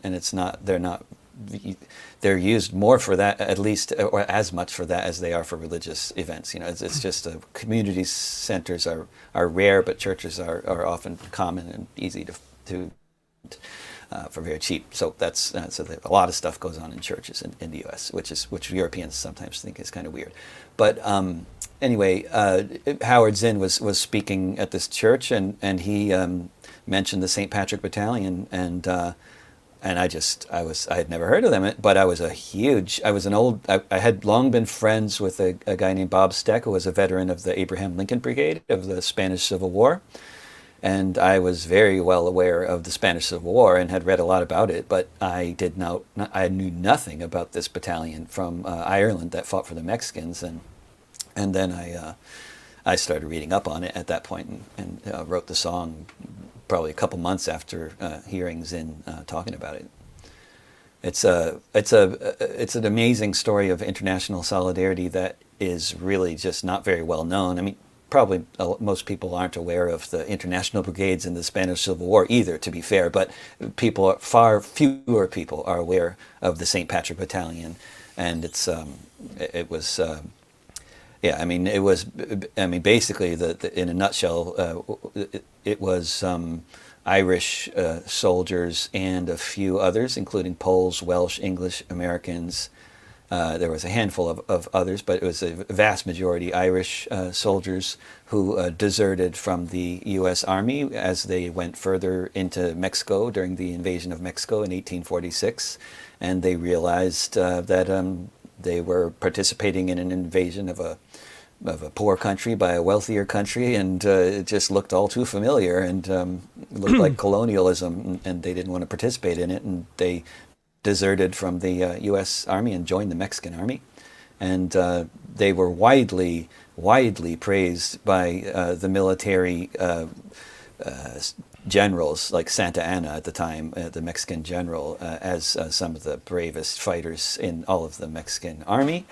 And there may have been certain reasons for that, because upon being captured, they were to be executed, and they knew that, whereas Mexican soldiers would be basically imprisoned till the end of the war and let go, and they knew that too. So a lot of Mexican soldiers at the time, if they didn't want to die, then they would prefer to be captured than to, whereas the Irish soldiers preferred to die than to be captured, because capture would mean death. And of course, those who were captured were hanged in the largest mass hanging in U.S. history up till now.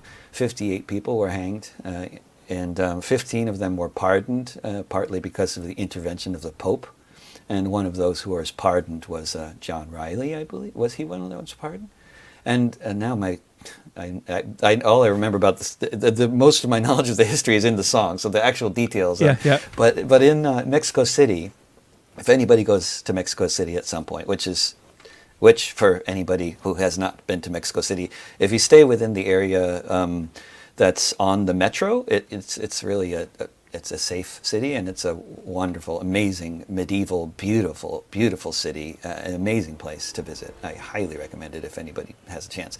I'm not sure about the rest of Mexico, how safe it is to travel around there right now. But in Mexico City, there's a neighborhood called San Jalisco, and there's an old convent.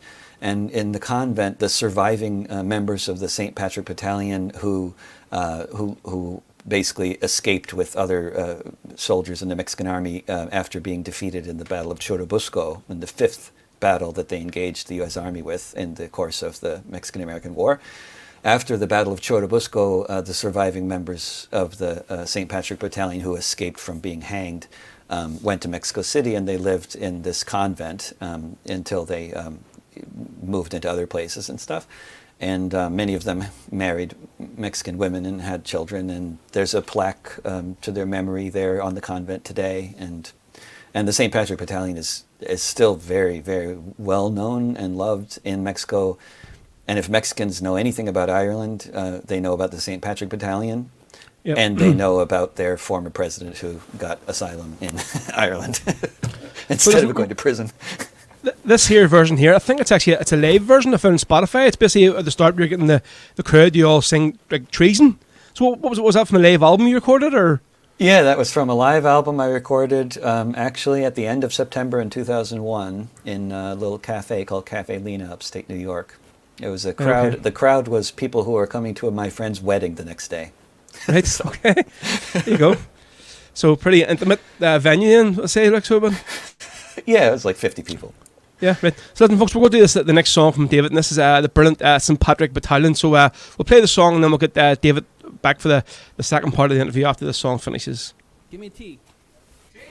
Give me an R. Give me an E. Give me an A. Give me an S. Give me an O. Give me an N. What's that spell? What's that spell? One more time. You're all going to get arrested.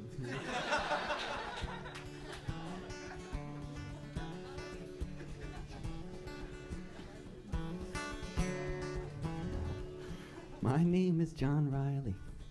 I'll have your ear only a while. I left my dear home in Ireland. It was death, starvation, or exile. When I got to America, it was my duty to go. Enter the army and slog across Texas to join in the war against Mexico. And it was there in the pueblos and hillsides that I saw the mistake I had made. Part of a conquering army with the morals of a bayonet blade. And there amidst all these poor dying Catholics, screaming children, the burning stench of it all, myself and 200 Irishmen decided to rise to the call. From Dublin City to San Diego, we witnessed freedom denied. So we formed the St. Patrick Battalion and we fought on the Mexican side. We formed the St. Patrick Battalion and we fought on the Mexican side. We marched neath the green flag of St. Patrick, emblazoned with Erin go bragh, bright with the harp and the shamrock, and Libertad para Mexicana. Just 50 years after Wolftone, 5,000 miles away, the Yanks called us a legion of strangers, and they can talk as they may. But from Dublin City to San Diego, we witnessed freedom denied.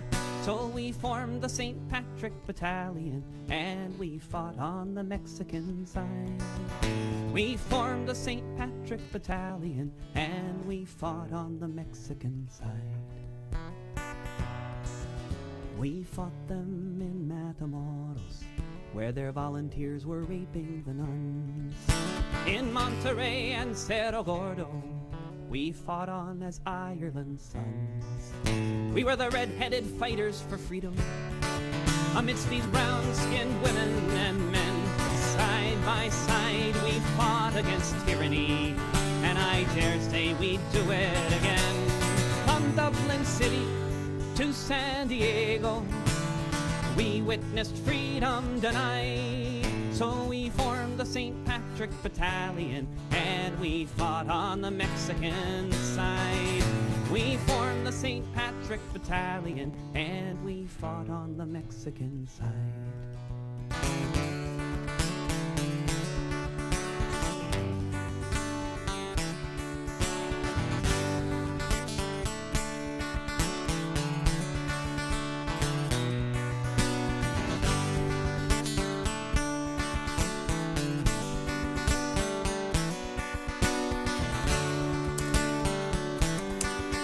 Yeah, there's David Rovics here, folks, with St. Patrick Battalion. So welcome back here to the stream. We're joined by David. He's live here from England, but he's currently on his European tour. So yeah, that was St. Patrick Battalion, another original song by David. So David, thank you very much. Welcome back for joining us today. Oh, thank you. they say, folks, is it's the first time using the actual video part of this here software, so I'm still getting used to it. So my apologies if you think I look like a bit of a buffoon using this here. So it's the first three or 4 weeks using it, so we're getting there. I like so the curtain. That's like a dark green curtain. Is really nice behind you. No, is it an actual curtain or is that a? No, is that a?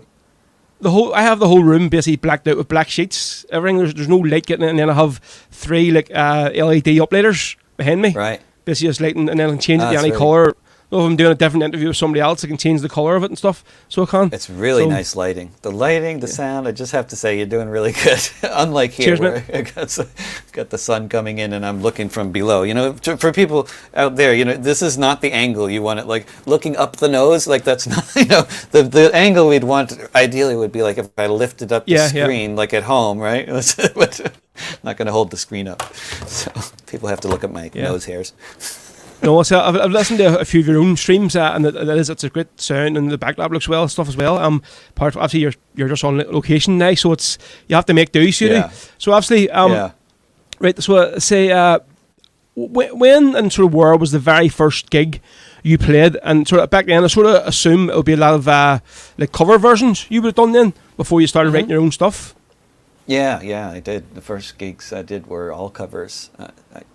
I learned lots of songs of other artists, which was really how I learned how to do anything as a musician. I mean, I don't think anybody writes good songs unless they've already learned lots and lots of other people's songs, and that was definitely my process, very very consciously. But I just wanted to learn other people's songs, but I also knew that this was the way to become a good songwriter myself. I was aware that this process was, you know, this was a process, and that the beginning of it was immersing myself in really learning how to play a whole lot of different songs by a whole lot of different people, and trying to do it more like as much as possible the way they played it, and before I kind of wanted to do my own thing with it. But that's I started out doing covers, and my first recording that I still kind of have out there in the world is mostly cover songs. It's called Make It So, and I recorded it in 1994 or so. And my first gig, I think my first gig to a seated paying audience was probably in 1993. And it was just a cafe in Danbury, Connecticut, organized by my dad. So would he sort of been like a big supporter of you at the start? I mean, when you first wanted to do this here, like, was he really behind you, or? Oh yeah, they were. My parents were very supportive of my desire to do music, you know, and play music, and they never had any kind of hesitation about that. I was, you know, doing different kinds of music from what they played. You know, it was they just thought that it was great, and so they always supported what I. Yeah, so I've spoken to several people who have met you before, who gigged with you and stuff before, and sort of the opinion is like if there's an artist out there that sort of typifies a stance of being like a genuine rebel and a lefty, then it's definitely you, David. I would say, like, so obviously, for sort of for many sort of years you've been involved with anti-establishment protests and rallies. And obviously you've done the one yesterday for Julian Assange in England. So is there one sort of particular thing that happened earlier maybe in your sort of life that sort of happened that made you sort of say, I'm going to dedicate my life to this cause, write songs about these sort of causes, and sort of tour around the world singing them? I often think about that question for some reason. How did this happen and why? But I guess when I was 12, there were, and I went to a summer camp where where there were a lot of people protesting nuclear weapons and nuclear power. It was in the late 70s, and the anti-nuclear movement was really big in the U.S. And that was my first exposure to political activism of any kind, and also my first exposure to political music. And there's a guy named Al Giordano that came to the camp and sang songs he wrote and songs of other people about against nuclear power, and that was probably the first time I thought about how cool it was to play the guitar and sing songs and sing about politics all at the same time. I didn't think about doing it for a living, but that, I guess it was.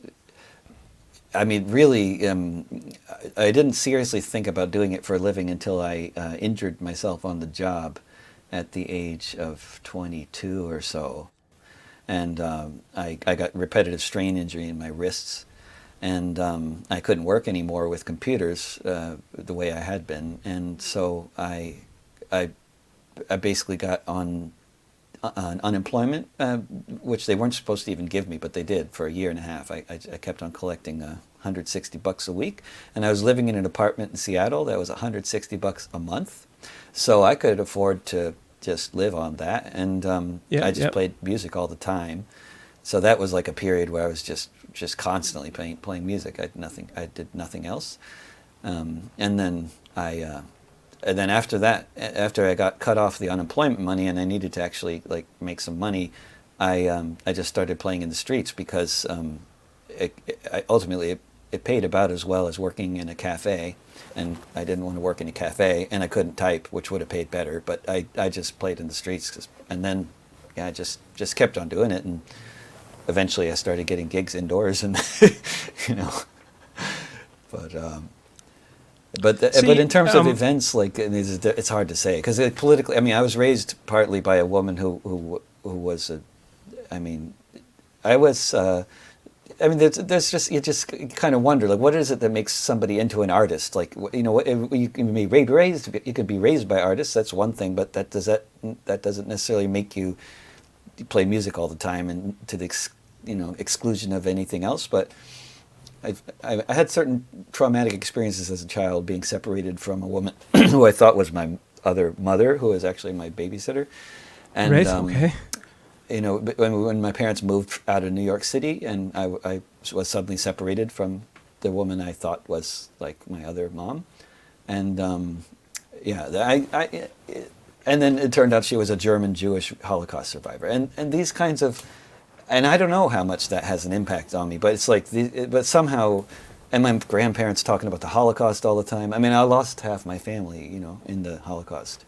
So, not that I was alive then, and I didn't know that, but that reality was kind of ever present as a child, as a Jewish child. Right. Obviously, so as I mentioned there, we before we started the interview off, I played your song that you read about Palestine at the start there. So, firstly, tell me this: as an American, would your sort of support for the Palestinian cause be a popular one, like where you live? And obviously, it's no surprise that America is one of the biggest sort of allies worldwide of Israel. Yeah, I think supporting the Palestinian cause is very popular and very unpopular in the U.S. It's a very dividing line, divisive issue, along with many others, and I've lost family relations, because of my position. Right. Okay. And also lost a lot of other things, but not that I have any any regrets, because you have to do what's right, and I mean obviously it's an occupation, and a very, very brutal, horrible, really in many ways genocidal occupation, and that has to be, people have to speak out, and I think Americans and Jewish Americans are perhaps more. I don't know if obligated, but certainly more have the potential to have an impact is greater, I think, for Americans speaking out against American policy. So as an American, I feel like it's the best use of my time and effort is to oppose the bad policies of my country. Not because of any kind of sense of nationalism or belonging or whatever, to whatever degree. I feel a sense of belonging. I feel it actually in a lot of different countries, but I'm from the U.S. and I think my most effective sort of means of trying to do anything is going to be trying to affect the consciousness of people in the U.S. and trying to affect U.S. policies. But that's been my main maybe, yeah, I guess one of my main focuses. I guess I spend a lot of time in Europe and elsewhere, and so I'm much more engaged in a lot of different, European social movements and societies than I was, 20 years ago. But I still feel a sense of the biggest problem in the world today is the United States government, and that somebody just actually asked there in the comments, asked there what they asked David what he currently thinks about the Joe Biden administration after living out there, like. I mean, it's such a complex phenomenon, the sort of U.S. Politics, in terms of like the Republicans and the Democrats, because they're both terrible, but they're terrible in different ways and the same ways. But it's kind of complicated to say which ways they're better or worse than each other. It's not so cut and dried. I think I'm not sure which of the parties is necessarily more likely to invade another country. It's as far as I'm concerned, the jury's out. Basically, they're both. History shows both of those parties, whenever either one of them is in power, they're both very likely. Each other. Yeah, they're both very likely to attack other countries and invade them and do all sorts of stuff like that. I mean, where they differ is to some degree is around domestic policies, but the Democrats, just like the Blairite end of the Labour Party in England, and just like so many other of the sort of in countries with two main parties and where one of the parties is slightly to the left of the other, it's so often the case, very much in the U.S., very much in Britain, very much in lots of other countries, that they just the supposedly slightly more progressive party just increasingly embraces capitalism and imperialism to the point where there's really very little distinction between the two. But have you been to Palestine, and if so, have you performed over there? Yeah, I did a really wonderful concert tour around the West Bank and also Palestinian communities within 48 Eretz Israel in 2005. And it was organized by a wonderful friend, a Palestinian named Haitham El-Zabri, who runs the Palestine online store and is from Ramallah. And, originally, his parents live in Jordan, but like so many other Palestinians. But, it was fantastic. It was playing all over the West Bank. And although was there any negative sort of aspects of doing it there, tour, like? Only Israeli soldiers, yeah.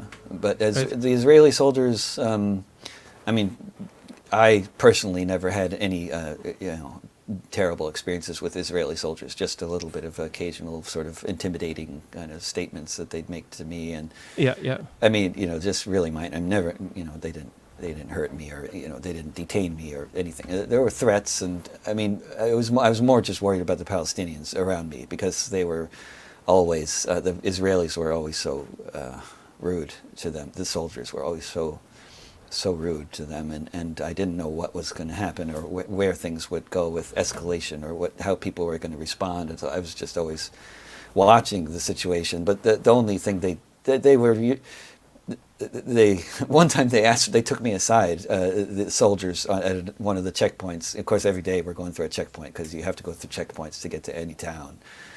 Get out of town, get into town. So multiple checkpoints, and then there's roaming checkpoints, like where they just set up a checkpoint randomly somewhere, and you have to go through that.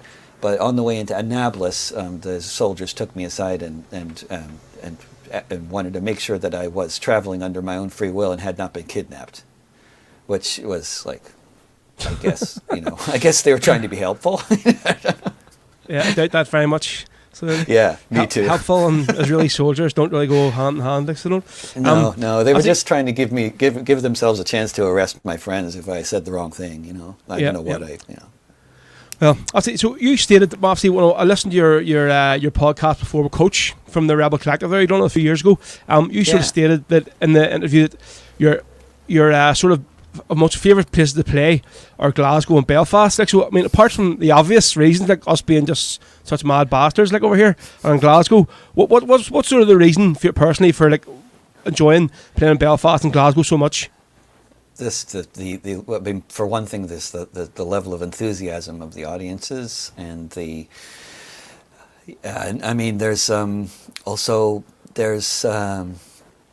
very few places that I play where there's such a recent, really current, but and recent, depending on where what your aspect of things you're describing, but connection with a real vibrant mass social movement with tremendous popularity, like, and I'm talking about the Republican movement in Ireland, and this is all the time I've spent in the north of Ireland and in the Republican scene in Glasgow and elsewhere has been so educational, and I've just learned so much from being hanging around with people who have such current and recent, being a little, not being too direct here, but experience with real social movements that are not of the same kind of social movements that most. I'm constantly playing for social movements, but it's not the same in other countries where many times the social movements are removed from the interests of the bulk of the working class, or they are labor movements that are removed from the interests of so much of the rest of social movements in their countries. There's a very big division between like the labor movement in some countries and other progressive movements, and the anti-war movement and the labor movement in many countries have nothing to do with each other, and that is so different in the north of Ireland. The Republican movement is first well, massively popular, and it also has depending on which aspects of it, but much of it, I know there's a lot of arguments within the Republican movement, but by and large, even the more mainstream or what you might call more conservative elements of the Republican movement, by European standards, are very progressive and very oriented towards creating an egalitarian society, and that's all over the history of republicanism, especially the James Connolly end of the spectrum. It's all about liberation of humanity, socialism. It's not about it's not about some narrow goal, like so many of the social movements are focused on one very important but very specific kind of goal, and the Republican movement is it's a movement of national liberation, right? So it takes on a lot of different aspects that many other movements in other countries don't, and it's been I'm endlessly impressed. I'm just going to put this wee flyer up next to him. Basically, so it's on Friday the 19th of November here in West Belfast. You're going to be on a gig in the Red Devil Bar along with a legend here from the North Belfast, Paul McAdam. The two is going to be playing. Basically, a night I will be DJing as well, basically before and after the gig. Great. Obviously, all proceeds are going towards the Palestinian Relief Fund. But I'm really looking forward to seeing this here gig. David, I know there's been a lot of talk about the West Belfast here, about this here gig. I think it's been maybe a while from the last time you've been here, So really looking forward to having you back in the God's country, as they say. On the Falls Road. God's country. The Falls Road. The Louth County, those hills, rebel country. Yeah, that's so beautiful. But there's so much of that area. The Mourne Mountains around Ross Trevor. There's a lot of God's country around there. It's so gorgeous. I'm also playing at the American Bar on November 17th. Are you? So right. I'll have 2 gigs in Belfast. Make sure you visit the new James Connolly Centre then when you're over here. I don't know if that was open when the last time you were here. It's a really great find, so it is, since it opened.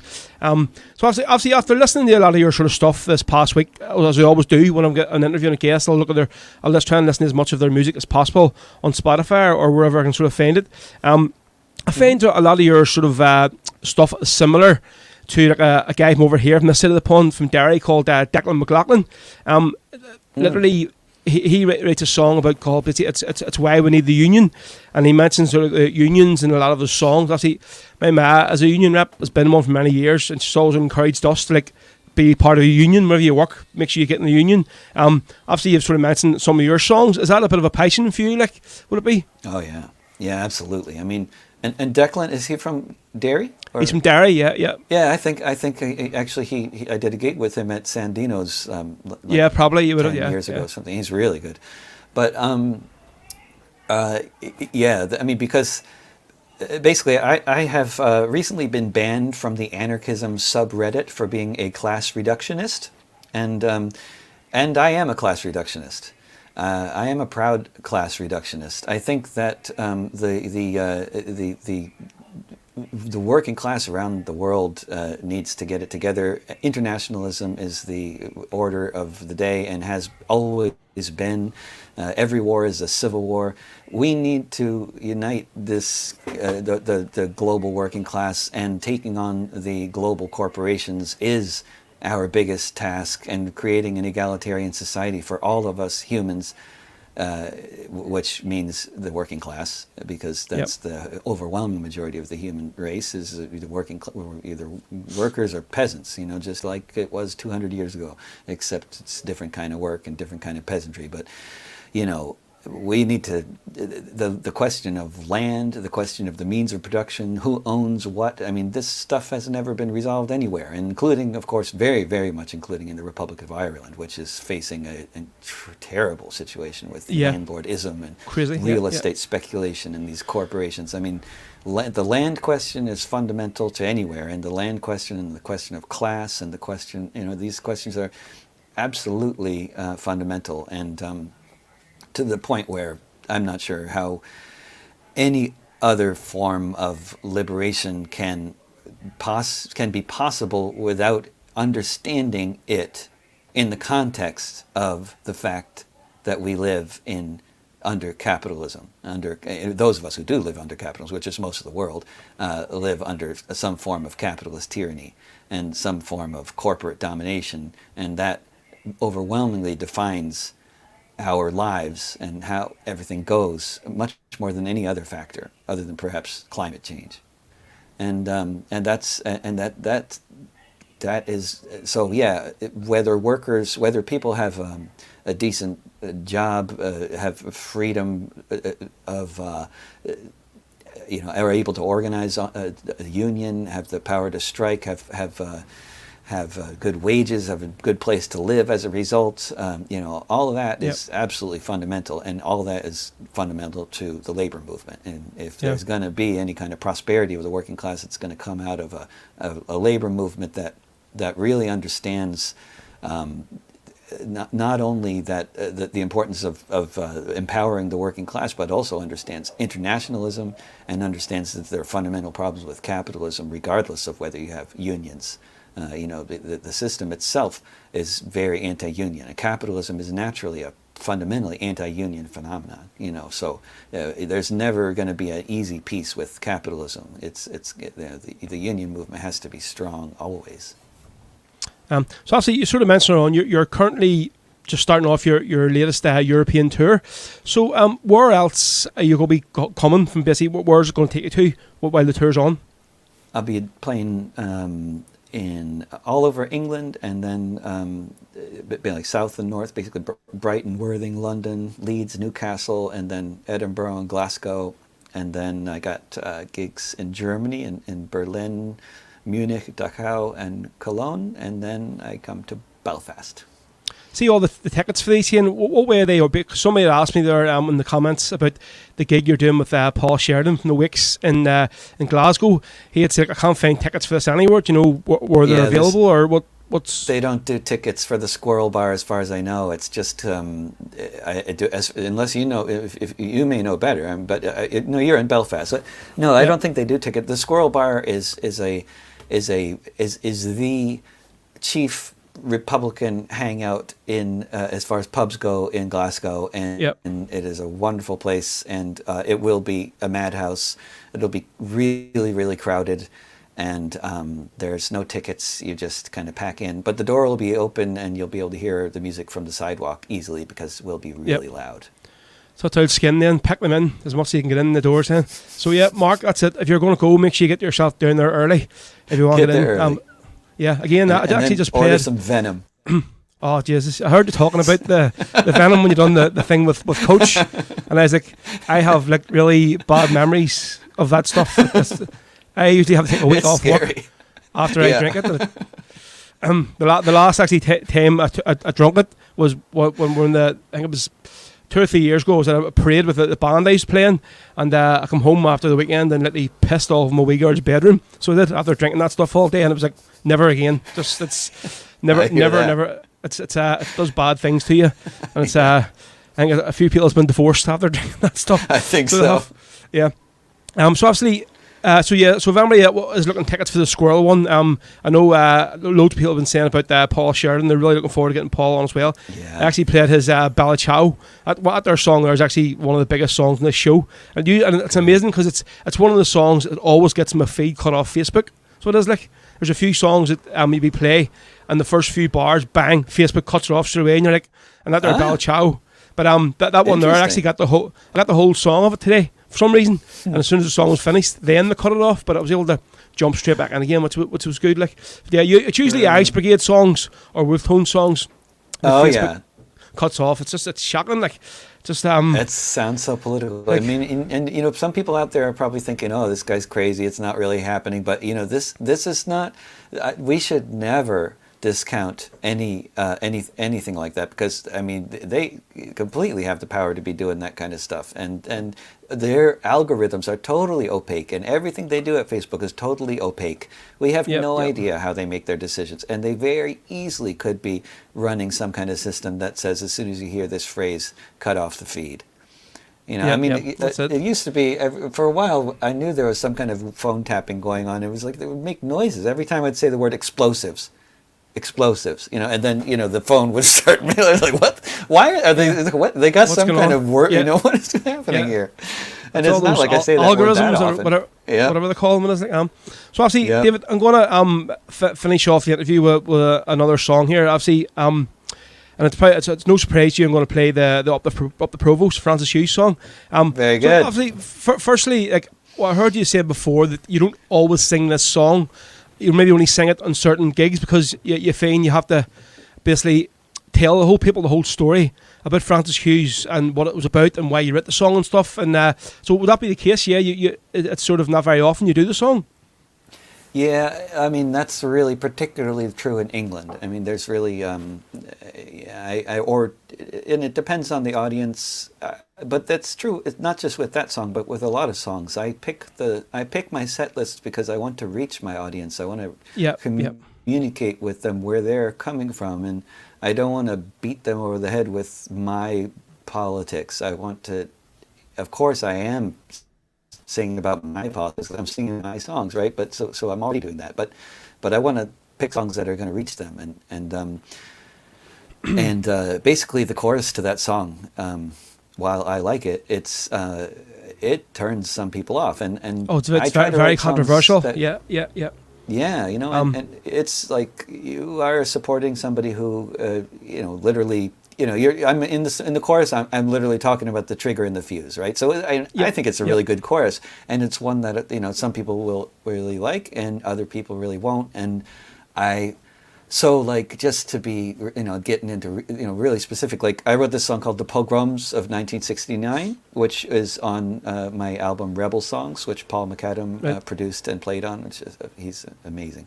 But the Pogroms of 1969. Even though it openly praises the IRA, I can sing that song anywhere in England. And the one line that will make people uncomfortable to the point where you can hear a coin drop in the room is the line where I say, many more people would have died if not for the IRA, because that's absolutely the case. There's no question. I mean, they were going to burn down the fucking, city, the whole neighborhood of Ardoyne. If it hadn't been for the IRA hijacking buses and doing everything else they did, and the police were on the side of the loyalists, as everybody in Belfast knows. But that song, because of the way I wrote it, it can work fine in any audience in England. But Up the Provost, and I don't think it's the sentiment as much as my inadequate songwriting, which wasn't sufficiently universal to really work with an English audience. And I don't think it's because my audiences in England are necessarily so offended by the content in the song, but the chorus is a little over the top for a lot of even some audiences. It's just a little. So firstly, I have to sort of give a big shout out to my good friend Tony Coleman. He's a fellow DJ in here, West Belfast, massive Celtic fan. He first sent me this song. He basically give me a hard drive of a load of music, and he said, "Listen to that. That's one song there." He says, "I play it on the Celtic supporters buses and stuff, and people at the start be like, what's this here?" And then they listen to it and go, "Jesus, that's unbelievable. Listen to the words in that. It's amazing." So and ever since then, it's been a constant. Most weeks, the song is played on the show. So obviously, you could have written a song about any of the 10 hunger strikers. David, so why Francis Hughes? I just, well, for one thing, I guess, I'm not really sure, because they were all really, they all were. I mean, I had just read the book 10 Men Dead, and I could have written about any of those guys, but the story of Francis Hughes, I mean, it's so remarkable, for one thing, because of his brilliant. I mean, he was such a brilliant operator. I mean, being able to evade capture and doing as many operations as he carried out during the time that he was evading capture for 6 years.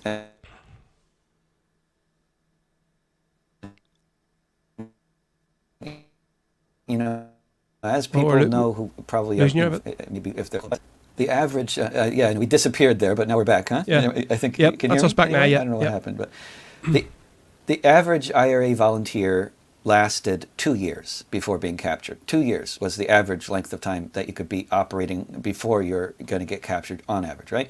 And Francis Hughes was out there for 6 years, so that was one of the aspects, but also the fact that, I mean, first of all, as much I love Bobby Sands, a strange thing to say about someone you'd never met, but anyway, I love Bobby Sands, and and also he's quite well known and has been written about very eloquently by a lot of people, and as he should have been, and but Francis Hughes less so, and one of the things about Francis Hughes that was also very well known was that he was a man of very few words, and people who don't talk much and people who don't consider themselves eloquent and don't talk much, I think tend not to be remembered as much as people who kind of made a record of themselves in the written word. Like, I mean, Bobby Sands wrote his own beautiful songs and poetry, and that's going to last forever, really. Forever, as long as as long as humans are around, I imagine that people are going to know about that guy, you know. But Francis Hughes. The main thing he ever was known for saying was "Up the Provost," and he said it in the most,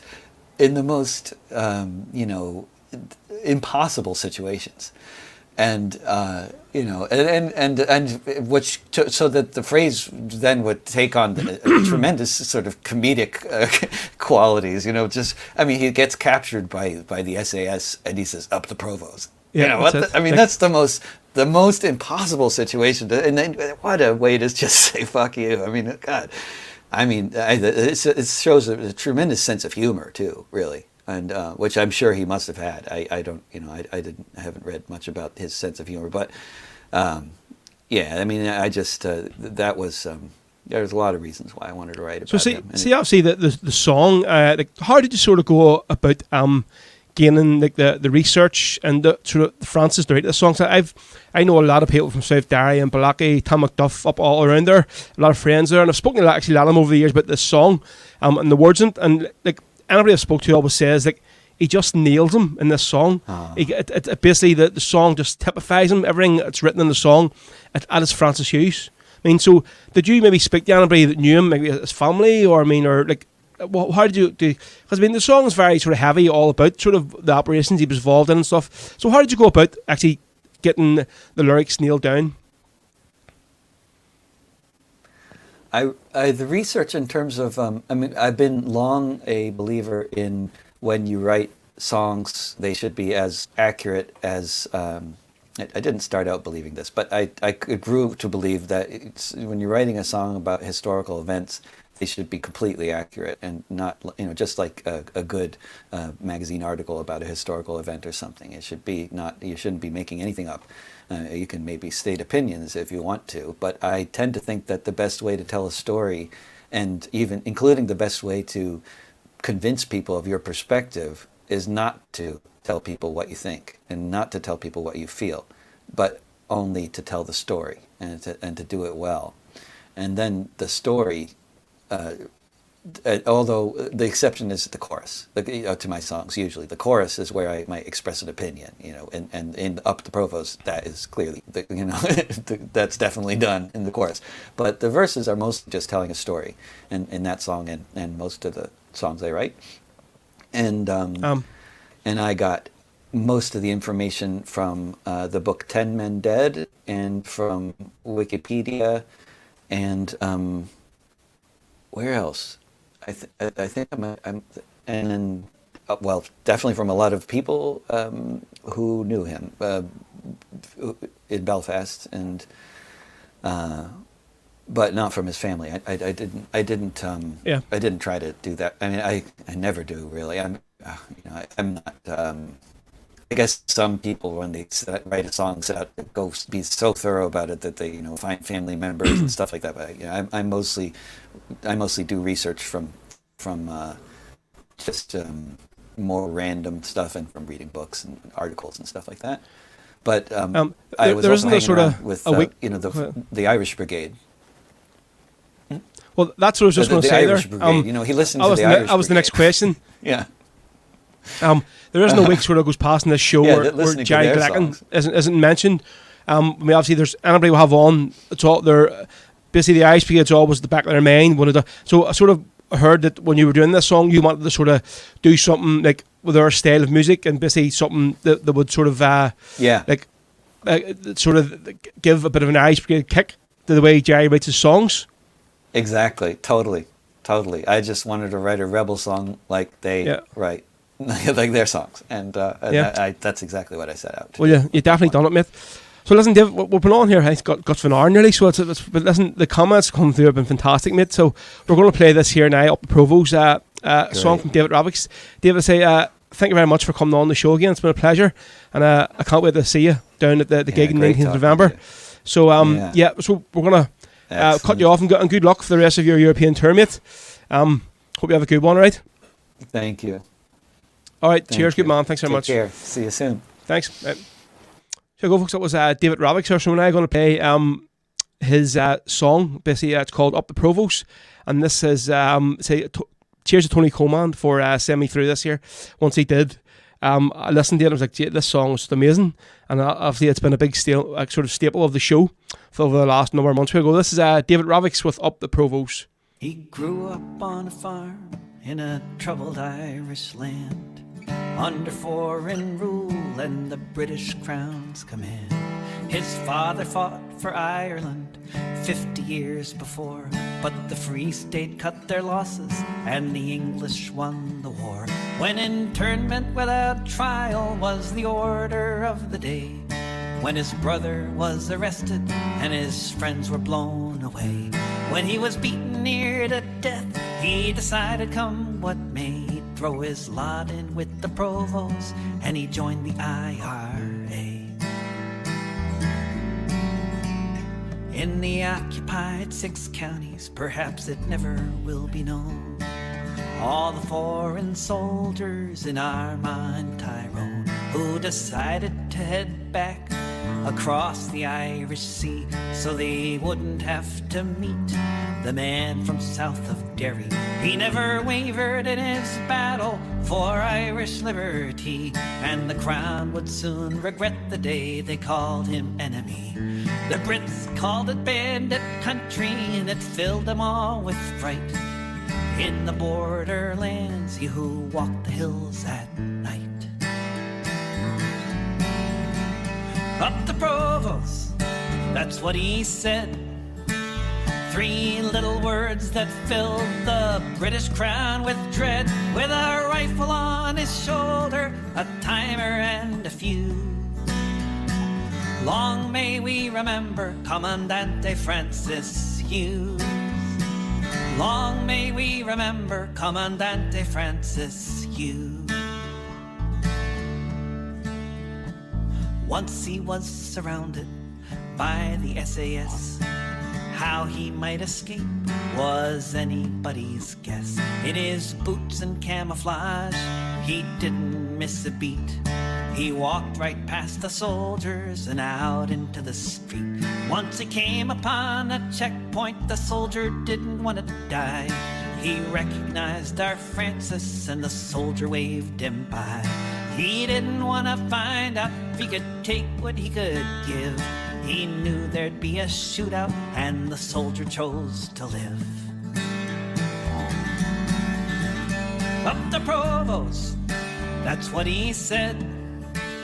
And from this farmer's son, better men had fled. With a rifle on his shoulder, a timer and a fuse.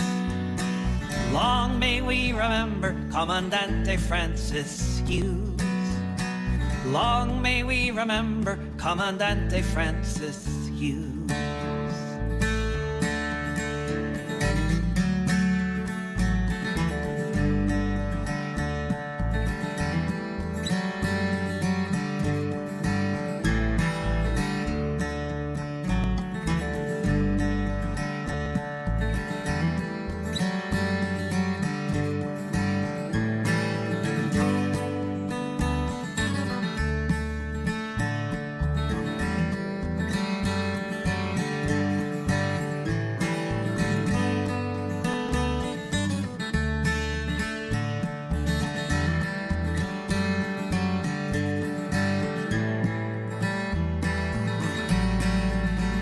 Was the North's most wanted man with his photo everywhere. But he eluded capture with his wit and dyed blonde hair. For 6 years he was active, 3 times as long as most. He became a legend north to south and coast to coast. He came upon 2 soldiers out one night on patrol. They caught him in the firefight and the bullets took their toll. Crawled off into the bushes, but they found him the next day. Grabbed him by his arms and they carried him away. Up the Provost, that's what he said. With a shattered bone and a body full of lead. With a rifle on his shoulder, a timer and a fuse. Long may we remember Commandante Francis Hughes. Long may we remember Commandante Francis Hughes. They beat him and they tortured him and they gave him 80 years. When they brought him to the H blocks, he was greeted there with cheers. He went right onto the blanket, and when the hunger strike began, he was the first to volunteer, along with Bobby Sands. He was an Irish soldier, that's how he did his time. He knew he was no criminal, occupation was the crime. Bobby Sands had passed beyond where Francis soon would be. And although he couldn't stand and he could barely see, up the Provost, that's what he said. As they carried him to hospital to lay in his deathbed. With a rifle on his shoulder, a timer and a fuse. Long may we remember Commandante Francis Hughes. Up the Provost, that's what he said. And soon there'd be another standing in his stead. With a rifle on his shoulder, a timer and a fuse. Long may we remember Commandante Francis Hughes. Long may we remember Commandante Francis Hughes.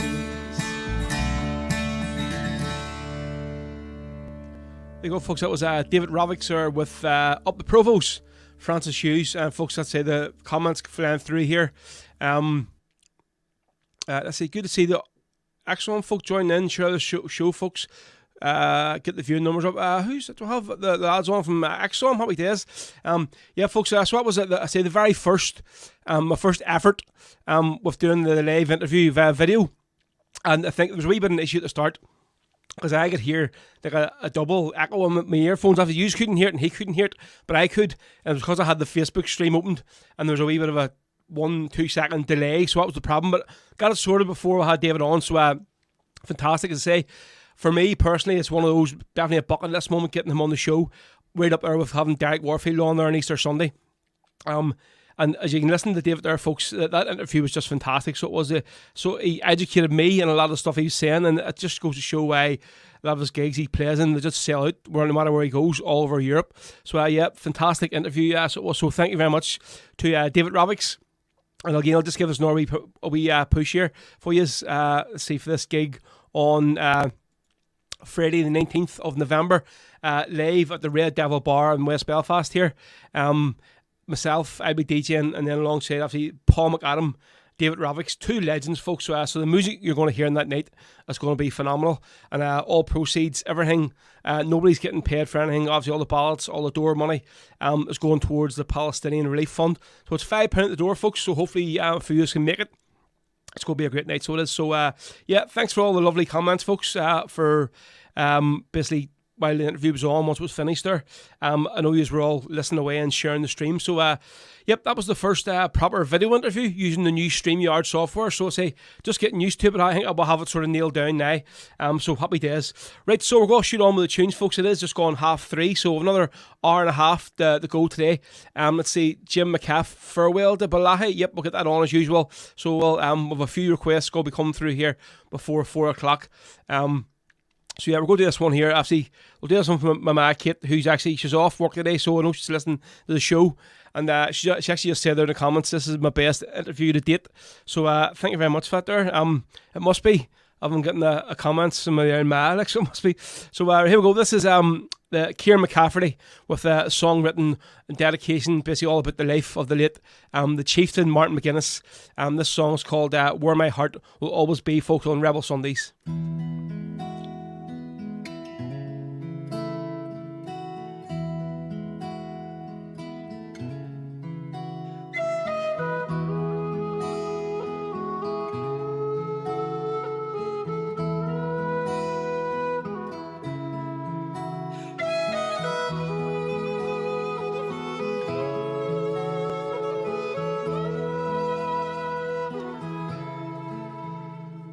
I'm thinking of my childhood, growing up in the Bogside. People lived their daily lives, in hard times they did strive. But little did I know then what I would come to be. A soldier of my country, my life to see it free. As the conflict happened around me, and people marched for rights, injustice it was plain to see. It was the time to fight. No more the rule of Britain, no more an orange state, no more will we be second class. My calling was fate, and in the years that followed, I chose to heed the call to stand along with Ireland's braves and resist that lion's claw. From the Bogside and the New Lodge, in Tyrone and South Armagh, the freedom of this country, great volunteers we had. As I look back on the struggle and pride of all we've done to create the time for peace again, our chance to be as one, the hope of just one Ireland, the dream of 32. It was not for me to finally see I won't be here with you.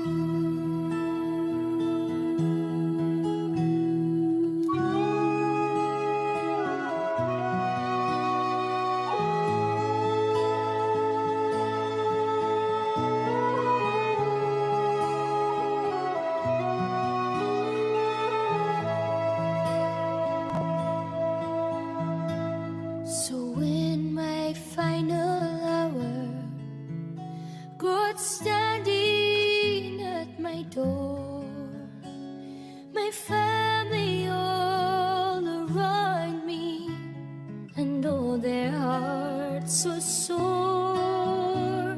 The main man made the call now. It's time for me to go. No more will I see green and high, or fish in rivers flow. Then take me to Cuchulainn and lay me by his side, along with my brave comrades. Beneath this cross I lie.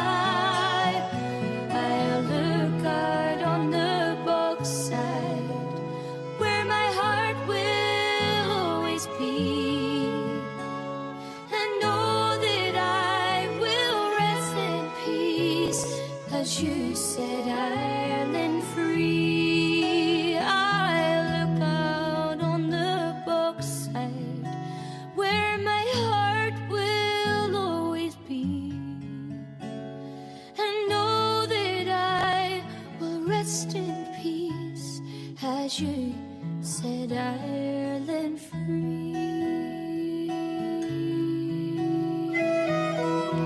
Yeah, it's the multi-talented Kieran McCafferty here for you from probably the rebel capital of this island, Derry. Well, the rebel music capital of this island, Derry. Fantastic here for you. So this is Kieran McCafferty and all the clan from up in Derry there with Martin McGuinness, Where My Heart Will Always Be. And that one's dedicated to my Kate there, the landlady, who's off work today. So she knows she's listening to the show. So she is. Let's see. Right, Close to Tears, yep. Jim McCaff, definitely.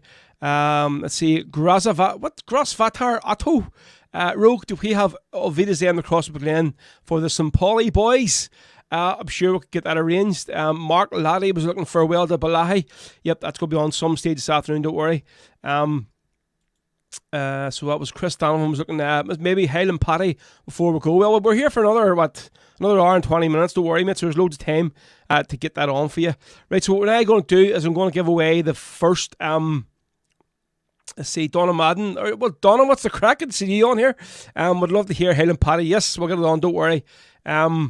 Right, so here we go. We're going to do the first of the giveaways today. So we're going to do my own one. So we're going to give away 2 wristbands for this here, folks. So if you're now only be entering the competition now if you're going to be in Belfast on the 4th of December. All right. So I think there's nearly everybody has paid for their tickets. That hasn't Stevie Holbrook that hasn't paid for them yet. But if there is anybody that hasn't paid for your tickets, folks, give me a shout so we can get them all gathered up, and then I'll know where I stand and many can let in, on the night. So now we're going to give away 2 wristbands, folks, for this night. And say this is going to be a fantastic night because Clover are going to be giving away, or they're going to be recording their latest album, and it's going to be entitled Live in West Belfast, live at the PD. And I know that the lads are just ecstatic about actually getting to do this here. So here we go, folks. So I'm going to be watching the comments now. So it's been a while from we've done a competition, right? So this is the way it's going to work. I don't want to see people going, I can see the stream here and my answer was above theirs or whatever. I was first. The way it has to work is I have all the comments coming up here in front of me on Twitter, YouTube and Facebook all on one stream. So the way I'm going to do it, folks, whoever I see the comment from first, whoever the first comment comes through on my stream, that is going to be the winner. And that's the only sort of fair way I can do it, okay? So I say if you are going to be in Belfast on the 4th of December, now's your chance to get 2 wristbands for this night, okay? So here we go. This is the question, right? So listen up, folks, to win 2 wristbands for the big fans gathering on the Saturday, 4th of December, featuring Clover, Damien Quinn, Stephen, Arcarta, and myself, Big Row. I'll be doing a few tunes as well. So, right, this is let's see if you know your Rebel podcast history. Right, so I released my very first audio podcast way back in 2018, and the interview was with Sean McMacken from Ernia Flute Band. So, tell me this, folks, right, what month was it in 2018 that I released the very first Rebel podcast episode with Sean McMacken? So what month was it in 2018? So we're just looking here in the stream. Whoever the first one is right now, and I only answer, there we go, Hugh O'Neill. He has said August. Hugh, it isn't August, so it isn't. No, not August. Jim McCaff said August as well. It wasn't May either. See it come through. It wasn't March either. So it wasn't.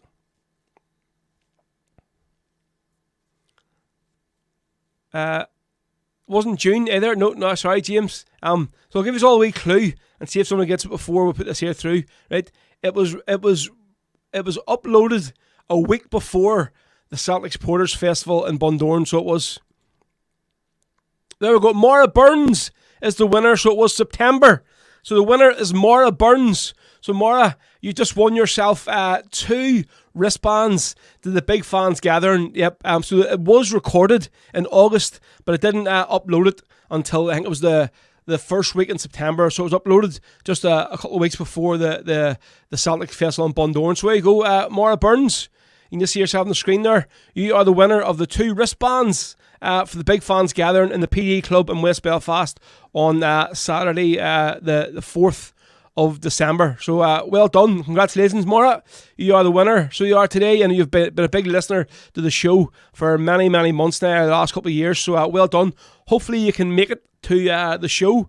So your name, Maura, will be on the door for 2 wristbands on that night. We go James Devin McClave. Yep, lucky I've already got our bands. Definitely can't wait to see you there. Yep. So the answer was September 2018 was when I uploaded the very, very first episode of the Rebel podcast. And as I say, folks, the rest is history. Right. So somebody asked for this wee song on the stream a while ago.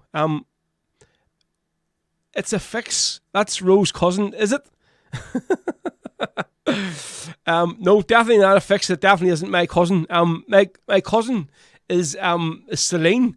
Who what's her name on the Jared? I think it is. Celine's name is Jared on the stream. But no, Maura is definitely not my cousin, so she isn't. So there you go. All right, mate. So Maura, yes, I'll be in contact with you, okay, to arrange about getting the tickets. So well done. But yes, Grasov Otto. Definitely not a fix by any means. Right, so somebody asked for this one in the stream. We're going to play Beeswing this time, as we do most weeks, but we'll always try and do a different version. And this one is probably way, way up there with the best of them, the best of the best. This is the Whistling Donkeys, folks, with Beeswing on Rebel Sundays.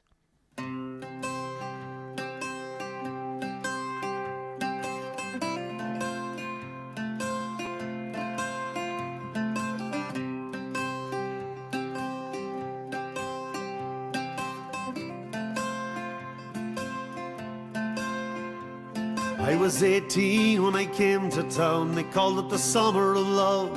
They were burning babies, burning flags, and the hawks against the dove. I took a job at the steaming way down on Keldrum Street, and I fell in love with a laundry girl that was working next to me.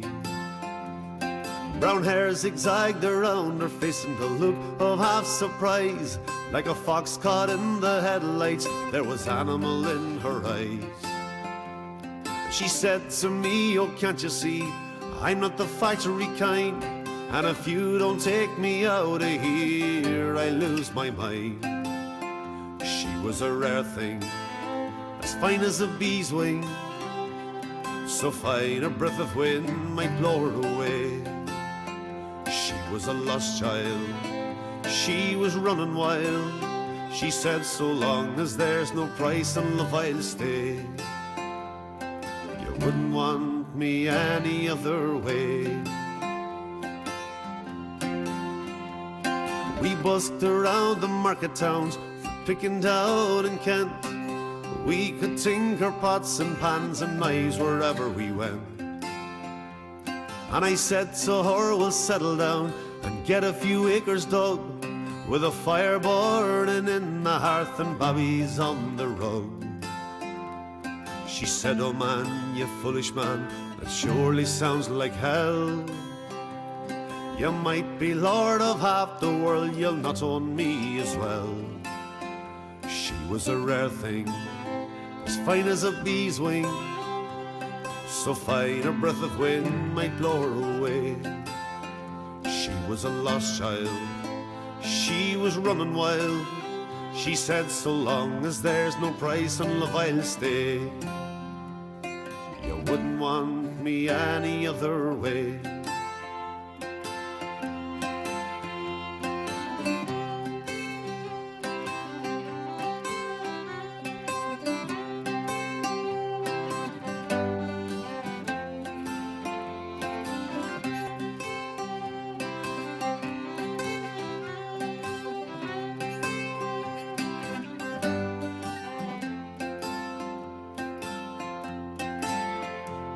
We were camping down the Gower one time and the work was mighty good. She wouldn't wait for the harvest, I thought we should. We were drinking more in those days, our tempers reached a pitch. Like a fool I let her run away when she took the rambling witch. And the last I heard, she's living rough back in the Derby beat. A bottle of White Horse in her pocket, a wolfhound at her feet. And they say that she got married once to a man called Romany Brown. But even the gypsy caravan was too much like settling down. They say her rose was faded, rough weather and hard booze. Maybe that's the price you pay for the chains that you refuse. She was a rare thing, as fine as a bee's wing. I miss her more than ever words can say. If I could just taste all of her wildness now, if I could hold her in my arms today, I wouldn't want her any other way.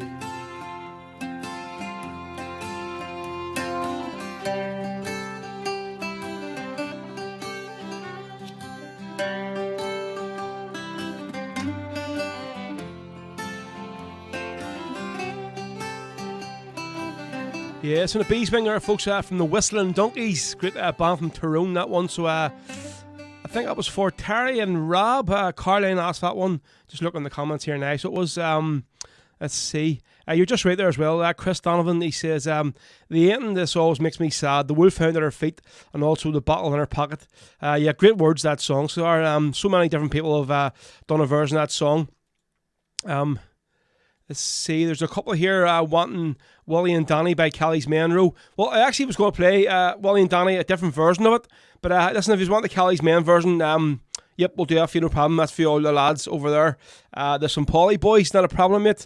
Jim McCaff says, Ro, you legend, keep the tunes lit, not a problem. Thank you very much, folks. Loads of big numbers today. I think it's obviously down the due to the David Rovics being on and just whatever. The show has become obviously more and more popular every week. So, folks, if you are listening to the show, you are enjoying it, if you can spare something, just drop us a wee tip in the PayPal. There's a wee, let's see if I can get this right. There's a wee, there. Yes, there's a wee link there. All you do is scan your phone over the top of that there, so you are. or just go to paypal.me/DJ Rose Show, and anything you can drop in, folks, any little or as much as possible. It's much appreciated. Also, as well, every week there's people who will send me a wee big bank transfer. So if you want to do it there, you don't have PayPal, I feel like a brass neck here, folks, but listen, it's the only way to do it. To keep the show going, because obviously it's all the new software I'm using. It's all we paid for, all these different things I'm using. It's all we paid for.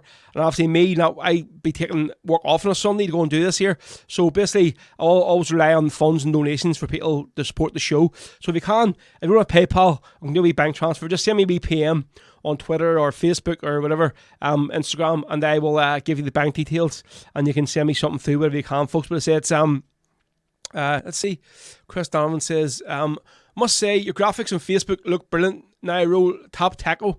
Well, cheers, mate. I say it's just getting used to it. It's all new to me. At the start, I was like, oh Jesus, and it looked terrible, and I didn't get it all in properly. And obviously today as well was the very first time I'd done an interview live on the screen, and I say that was a wee bit, for me personally, it was a wee bit of a disaster at the start, because I'm such like a perfectionist, so you know what I mean? But I'm sure everybody else going, oh, I thought it looked really well. But I'll see the next interview we do, it'll be top notch, and I'll have it all homed in, man. So yeah, folks, if you can, drop something in, please do your bit, and throw us a wee tip or donation, it'd be much, much appreciated.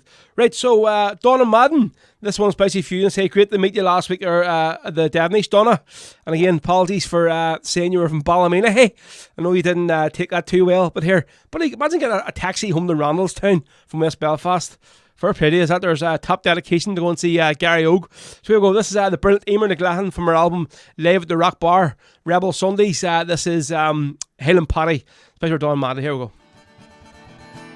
So folks, this song I'm going to do next is a Kilkenny song. We'll do it for Mick down there. Wee song called Highland Paddy. Hope you all shouting for freedom here.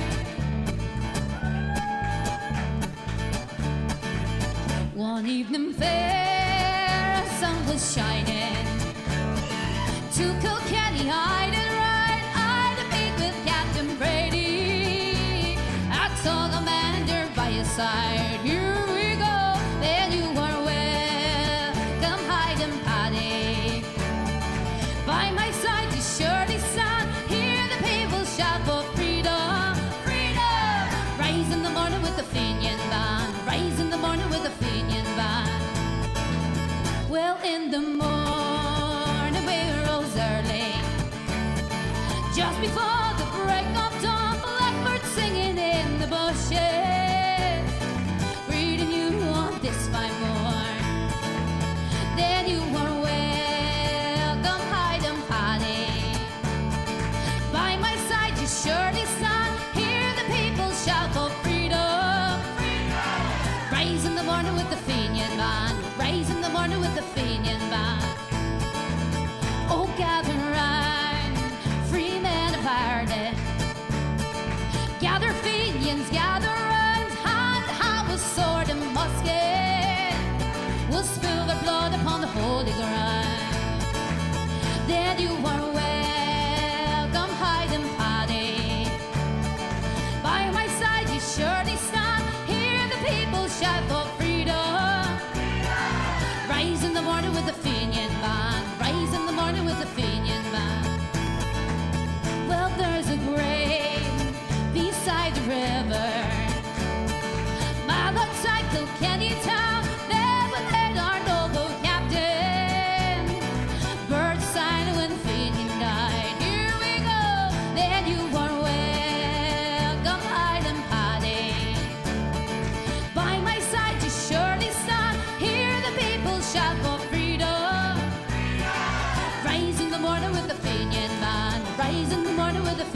morning with the Fenian band. Rise in the morning with the Fenian band.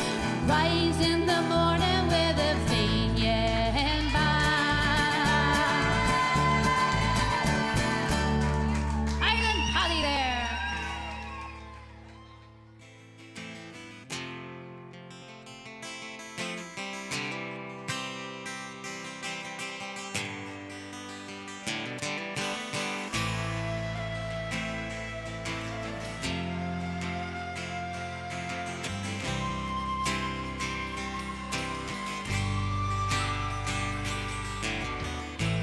Try to sing some songs of glory, sing some songs of peace.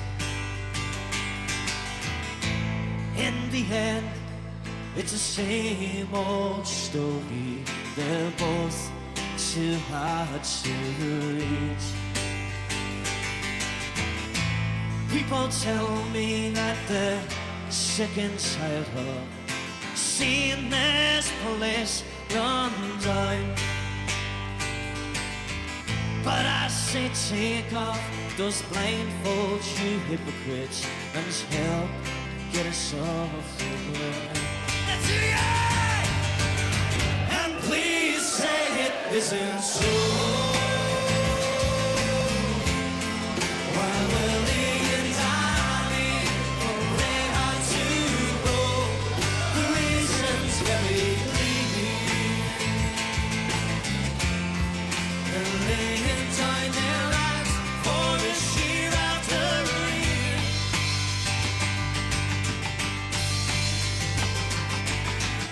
70 shots between their bodies. Not one of those bullets missed.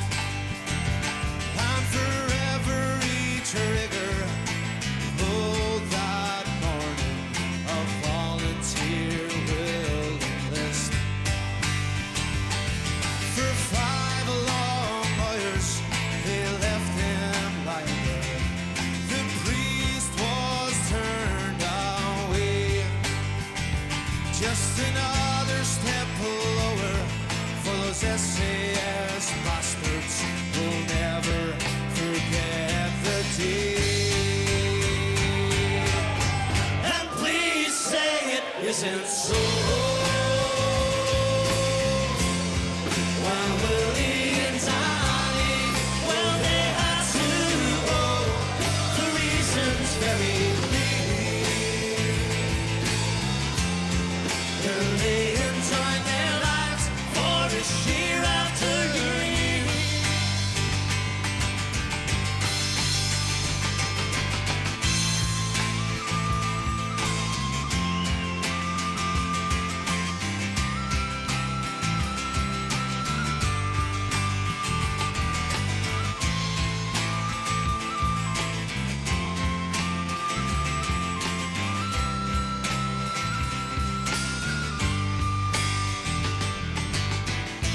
Funerals where to prove their worthiness, while thousands they from the streets just to watch the postal boys hover helplessly overhead as the rock they came out to salute.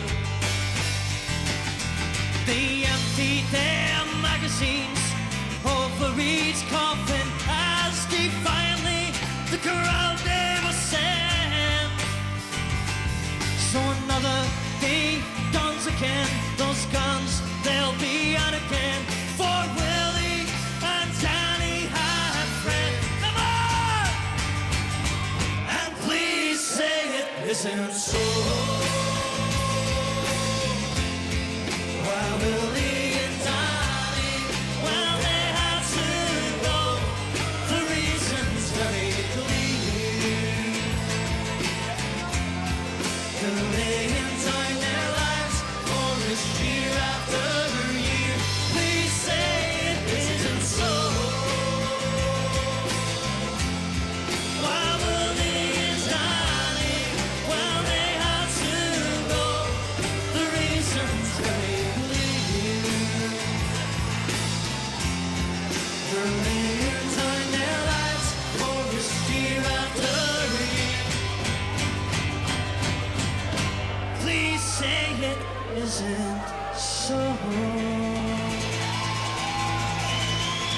Just fantastic, fantastic, fantastic, fantastic. That's all I'm going to say, that song.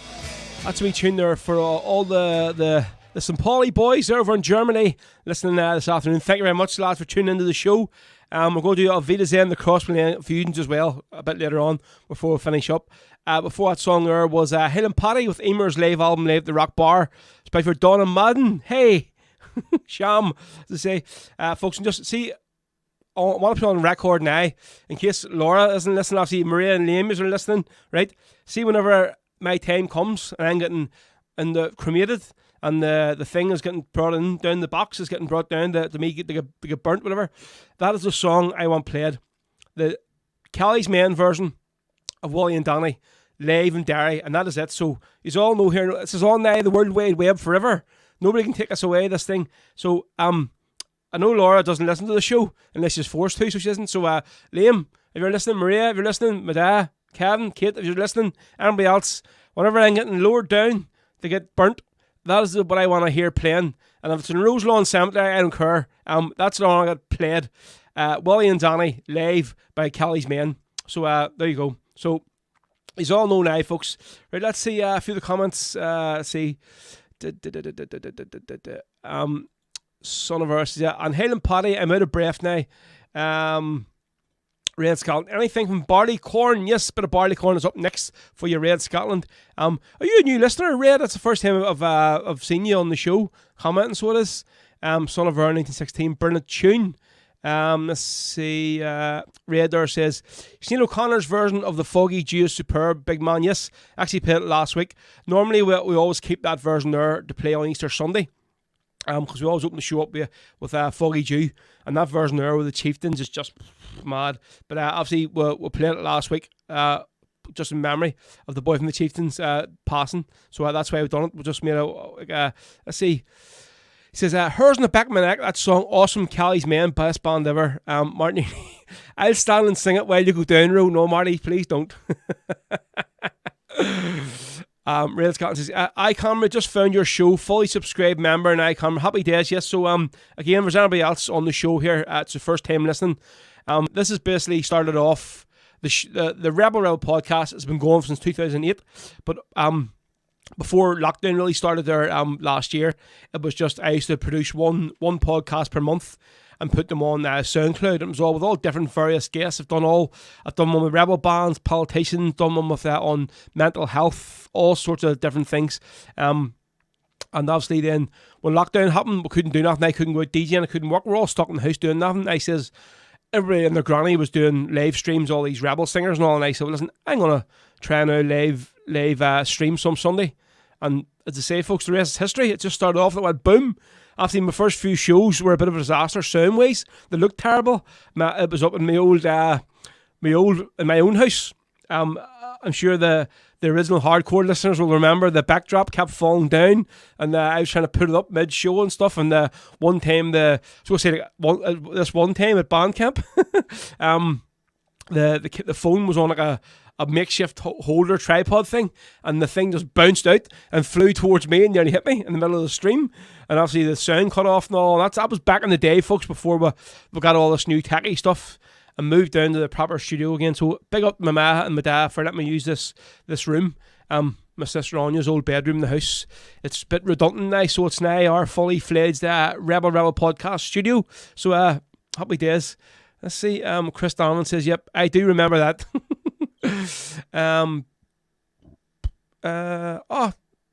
James Deb McClave said, "It's been a few weeks since you played it, so could you please hear Damien's song Pepe Rooney?" Yes, we'll get that on today, James, not a problem. Son of Our Night, yes, that was hilarious. So see, folks, I don't mind getting the piss made out of me. No, it's a bit of crack. So it is. Right, so yeah, so who asked for a bit of somebody was looking for a bit of the barley corn. I don't know who back it was here now. Let's see.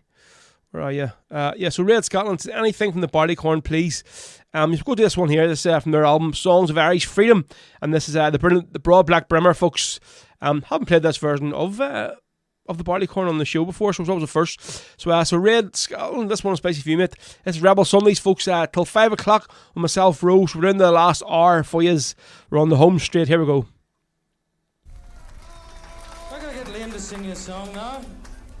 It's a song called The Broad Black Brimmer of the IRA.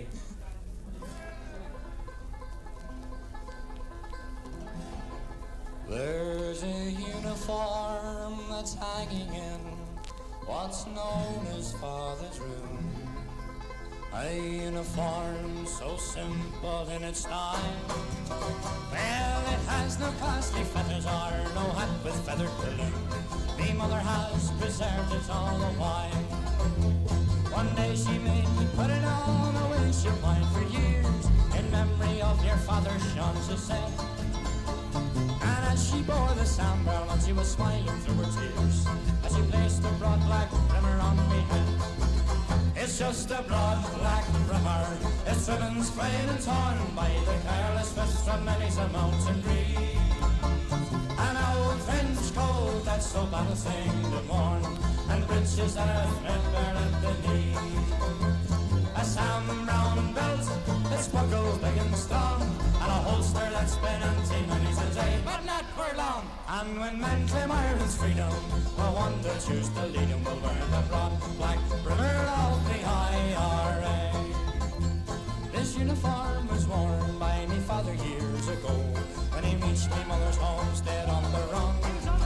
And the same on Monday morning in the little church below, when Father Mick, he blessed them just as one. And after through some treaty at the parting of the ways, he word as he marched on with the rest. And as they bore his body down the rugged heather glade, they placed a broad black brimmer on his chest. It's just a broad black brimmer, its ribbons frayed and torn by the careless west from many's a mountain tree. An old trench coat that's so battle-stained and worn, and breeches that are threadbare at the knee. A Sam Brown belt that's buckled big and strong, and a holster that's been empty many's a day, but not for long. And when men claim Ireland's freedom, the one they'll choose to lead them will wear the broad black brimmer of the IRA. There we go, folks. The sound of the Broad Black Brimmer from the Barley Corn from their album, or Irish Songs of Freedom. Fantastic. So it was for Red Scotland, that one there. So it was the request. Folks, yeah, so this is Rebel Sundays with myself, Ro, on the Rebel podcast here to 5 o'clock this evening. And just a reminder, if you all, there's going to be no show next Sunday. My wee girl Maeve is getting christened next week, so that's why I'm not going to be here. Obviously, I can't. There's certain things I have to take a day off for, and that is one of them. So it is. I don't want to get away with doing the show on the day of my wee girl's getting christened, you know. So, and just again, folks, so I need to put this out here because I don't want people sort of giving us evils and stuff. Any of the family or anybody that's listening to the show, we're not having an actual christening party as we did with Josie, or which we normally have. We're just going out for like a immediate family meal after the church is finished. But just because of in COVID times and stuff, I just don't think it's right to be having a big massive christening party with people sort of congregating and obviously the child getting handed about and kissed and all and stuff, whatever. And I just think it was just sort of, for everybody's safety, we're not going to do it as we normally would, like a proper christening party. So that's why. So don't want anyone to think, oh, you didn't invite me, you know what? So that's why we're doing it. Right, let's see. Right. So see. Graz Avatar. So hey, you over there in Germany, are you? You're talking about the St. Pauli lads. Now, I was one place I'd love to go over a tour. It has been talked about now. I've been talking this week, a couple of people in Scotland about doing a couple of gigs over there. There's a few bars interested. I want to do the live Rebel podcast show. So hopefully it's going to happen next year. So it is, providing I can get Laura's permission. She says piss off on the drink for the weekend. Never mind, I'm going to be working, but you're going to go on the piss off the drink for the weekend. But yeah, I would love to go over to Germany, honestly. Lads, I know I've seen some of the videos when Gary Ogus done his tours over there, and Chibeen as well, and it went down fantastic. So I think the show would work great there. We've got an old bar interested in doing it, so definitely.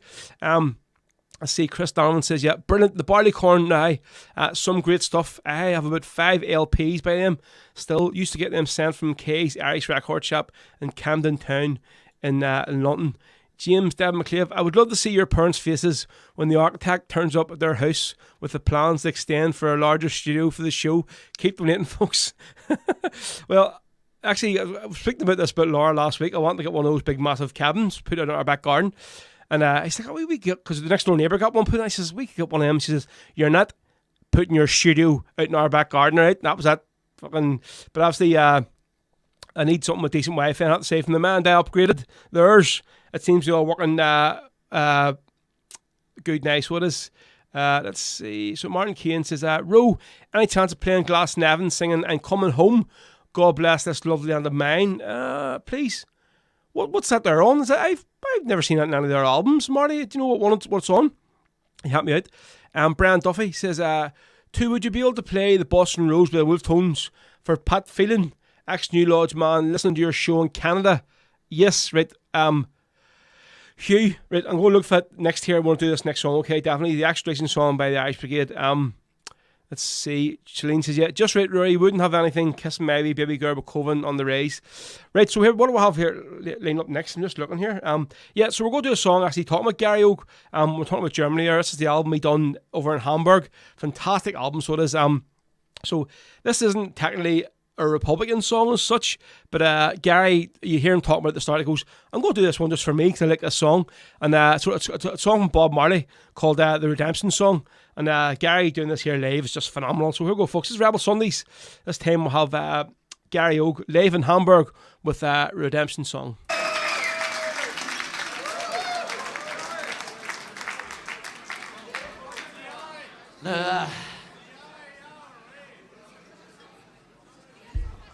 I'm going to do a song that's a wee bit different from what we've been doing. And it's a song that looks at a different movement of people and their struggle for freedom, and it's a song with Bob Marley. And I sing this one for me because I like this one.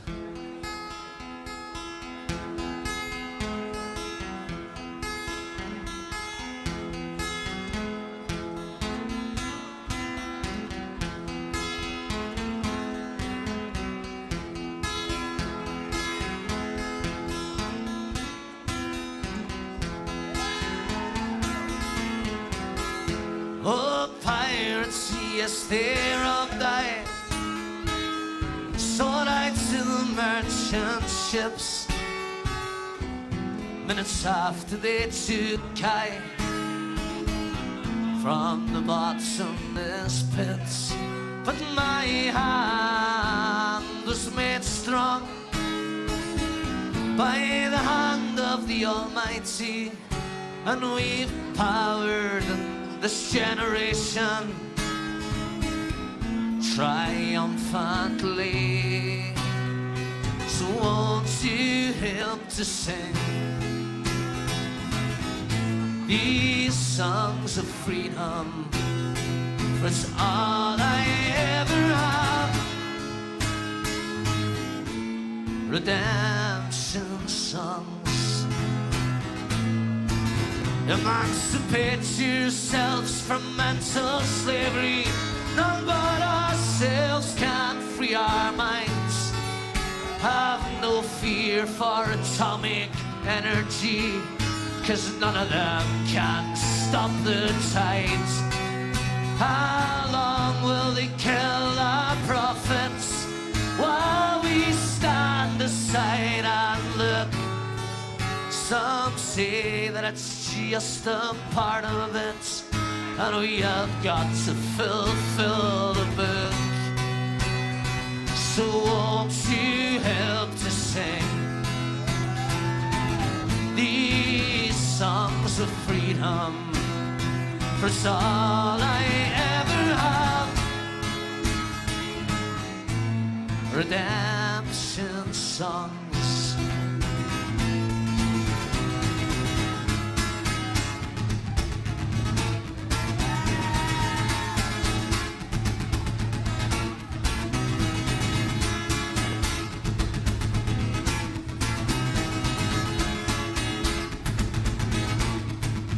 Emancipate yourselves from mental slavery. None but ourselves can free our minds. And have no fear for atomic energy, 'cause none of them can stop the tide. How long will they kill our prophets while we stand aside and look? Some say that it's just a part of it, and we've got to fulfill the book. But won't you help to sing these songs of freedom? It's all I ever have.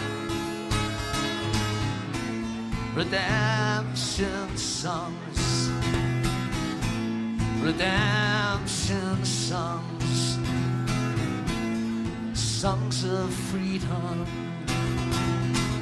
Another song of freedom. La, la, la, la.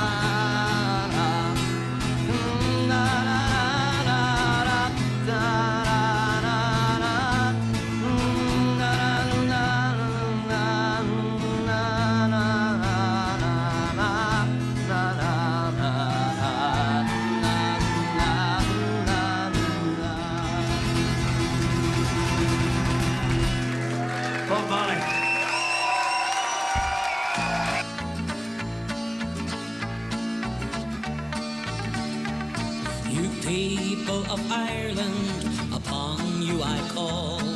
We stand in the north with our backs to the wall. By the foe we're surrounded, now you must decide. For Margaret Thatcher wants you on her side. You can judge British justice by what's gone before.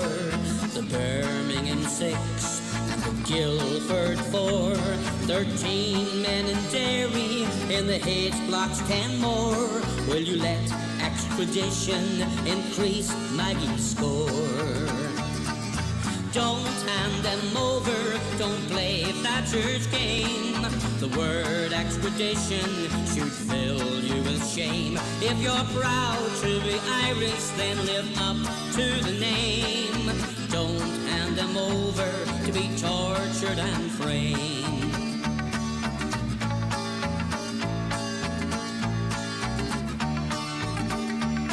Don't cry pious tears for the plight of the North, while your troops man the border to support British force. You can't have it both ways, you must make a stand. You can't honor Conley, then sell out his land. Remember those butchers who struck at Loughgall are the very same men who put Pearse against the wall. There are few enough left who'll defend Ireland's cause. Will you extradite them to face foul foreign laws? Don't hand them over, don't play Thatcher's game. The word extradition should fill you with shame. If you're proud to be Irish, then live up to the name. Don't hand them over to be tortured and framed.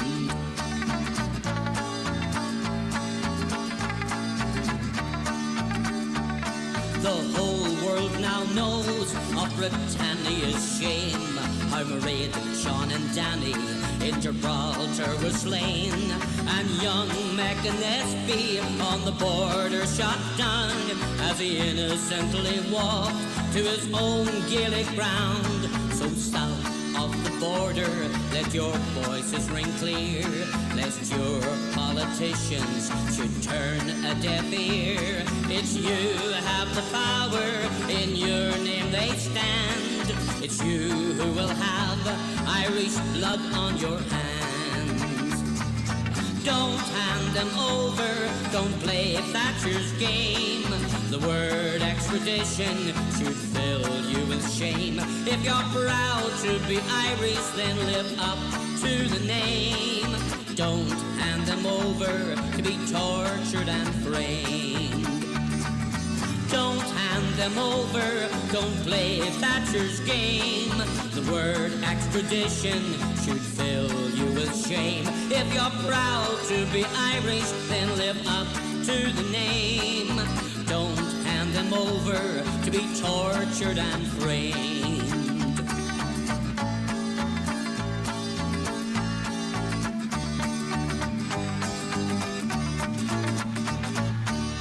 There we go. It is the extradition song from the Irish Brigade. But just Facebook just got cut off again there in Irish. So that was for the second time today. And it's not no surprising that as I said to Paul McAdam, David Rovics in the interview, it's normally an Irish Brigade song that gets us cut off, and that's a way old one. That one there's what that there was from the album, especially for Hugh O'Neill who asked for that one. That was from the album Volume 5. I see the numbers have just went down. Listening, so I've just opened a new stream again on Facebook, and I'll start sharing it here now again. So so hopefully we'll get the numbers bumped up again in a minute. So that's what happens. But say it's great. We can just jump straight back into Facebook again, without losing the whole thing. So yep, that was for Hugh O'Neill, that one, and that their album there featured the Sam song, Two Brentons, and the Drum and Skelly Ambush. So that's a great album. That was the Irish Brigade Volume 5. So yep, for Hugh O'Neill that one was right. So we're going to do a wee song here now. Haven't played it in a real while in the show. So this is one by Derek Warfield and the Young Wolf Tones. And obviously when I had him on the show, he took this song. It's not a Republican song. It's a real nice wee Irish song. He's took this song and just really Irished and jigged it up in his own way, and it's fantastic. So it is just. I mean, the guy has not lost his touch, so he hasn't, even though the age of him now. And that band he has at the minute, the Young Wolf Tones, are just phenomenal. So I'm going to be doing a gig with them next year at this here event here, as you can see on a second night. We'll get this on. Yep, 2-day event in the City West Hotel in Dublin, Ballad Fest 3. Can't wait for this here. So it's featuring, obviously I'm going to be hosting the whole night. So I'll be hosting and getting the bands all on stage. Plus we're doing a few interviews live for the podcast over the weekend. So the event features Clover, Rick the Ices, the Rebel Hearts, Emer Nicklahan, Derek Warfield and the Young Wolf Tones, Dreams of Freedom, the Foxy Devils, Gary Ogue with a full band, the Irish Brigade, Liam MacDonald, Damien Quinn, Chris Carney and the Raising the Moon, folks. So I think the Aidan had put up last week, he's put a link up to get tickets for the hotel. If not this hotel, there's one close by. So if you haven't got tickets for this, folks, go and look into them. It's going to be a phenomenal weekend in Dublin. Ballad Fest 3 live at the City West Hotel in conjunction with Stairs Promotions, who've sort of worked to get a lot of the bands involved in the show. So I see is just all mentioning there about the paint picture that I just the paint picture that I just put up. So obviously there's one of the guys that listens to the show every week. Obviously James Dan McClave. He's over in the. He's sitting in a pub in Birmingham somewhere before he goes home to get a massive dinner that I seen he got last week. He's telling him, boy, you're fairly looked after, so you are. But that there, he sent me a picture of that there paint. He says, hopefully when I'm in Belfast, I'll get a full paint. Whoever poured that paint needs shot, so that Jesus Christ. The see, it says, there's Red Scotland. Some head in that paint. Hugh O'Neill. Some head in that paint there. John Boy McElhenney. Do you get a flick with that paint? And there's Grazavatar says, imagine the person that poured that paint trying to pour a pint of Guinness. Jesus Christ, honestly, that is brutal. If you give somebody a pint like that there in Belfast, you especially in the PD, you'd probably would get burned at the back and shots, you would. That is shocking. Right, so what we'll do next, we'll do this piece. So mention about the Derek Warfield song, I know Elaine Marty's missus likes this one, so we'll do this for Elaine Heaney. So this is Derek Warfield and the Young Wolf Tones with the Spanish Lady. And this wee song here just fills your heart with joy. It's just a really nice, really feel-good song. So here we go.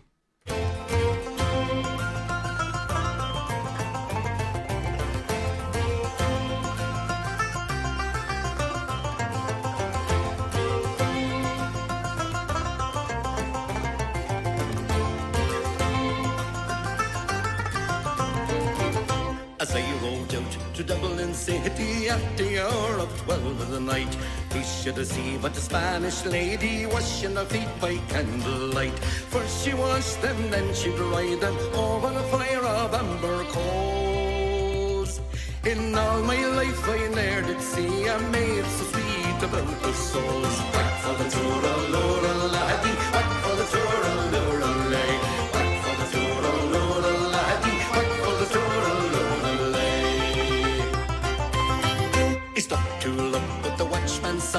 said, young fella, the night is late. Along with your home, or I'll wrestle you straight way through the bridewell gate. I blew a kiss to the Spanish lady, hot as the fire of amber coals. In all my life I ne'er did see a maid so sweet about the souls. Back for the tooraloo-laddie, back for the tooraloo-lay, back for the tooraloo-laddie, back for the tooraloo-lay.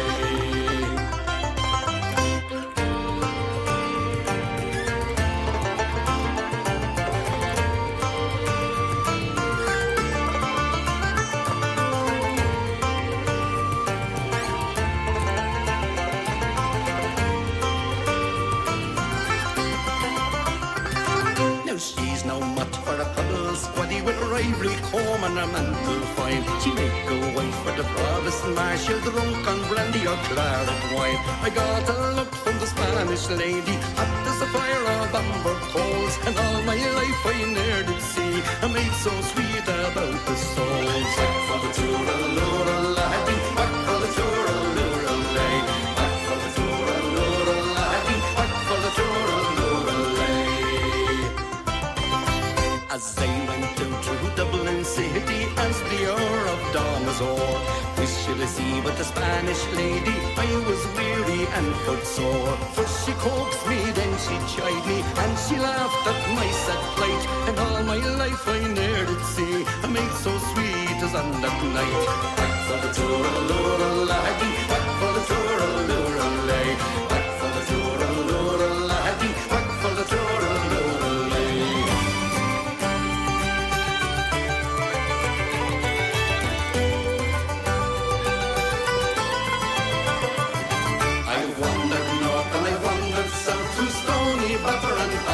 Close. Up and around with the Gloucester Diamond and home by Napper's Andy's house. Old age has laid her hand on me, cold as a fire of a she-coal.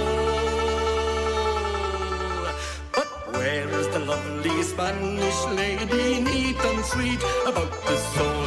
Whack for the tooraloo-laddie, whack for the tooraloo-lay, whack for the tooraloo-laddie, whack for the tooraloo-laddie, whack for the tooraloo-laddie, whack for the tooral, whack for the tooral, whack for the tooraloo-laddie.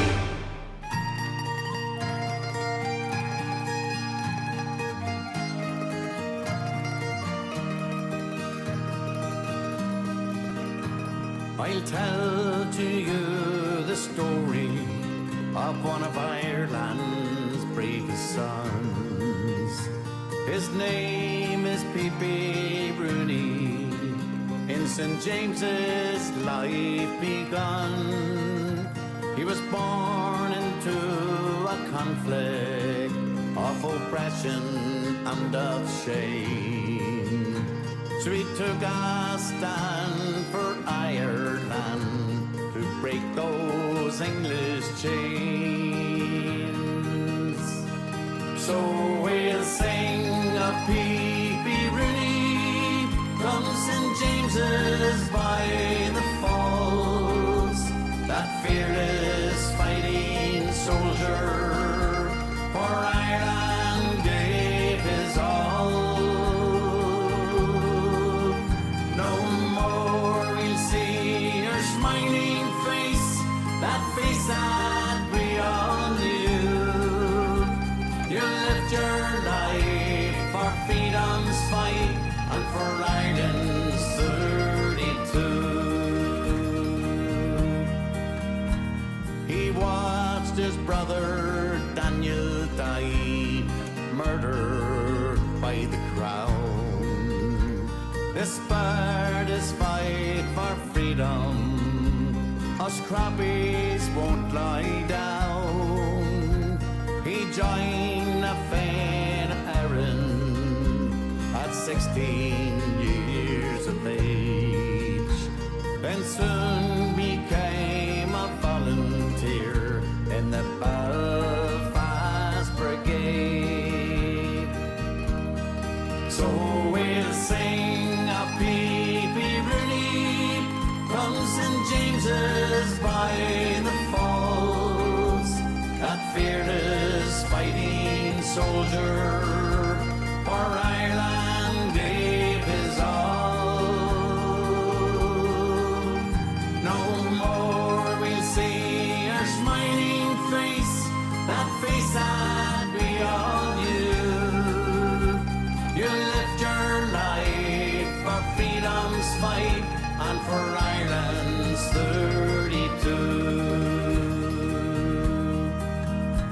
He was proud to give the gun salute when they honoured Bobby Sands, and again for Joe MacDonald with his rifle in his hand, beaten and arrested when that funeral was attacked. Did a sentence in the H blocks and then reported back.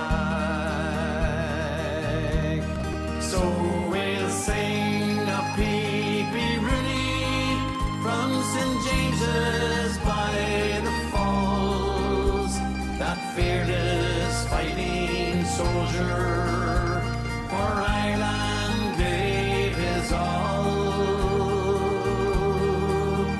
No more we'll see her smiling face, that face that we all knew. You lived your life for freedom's fight and for Ireland's 32.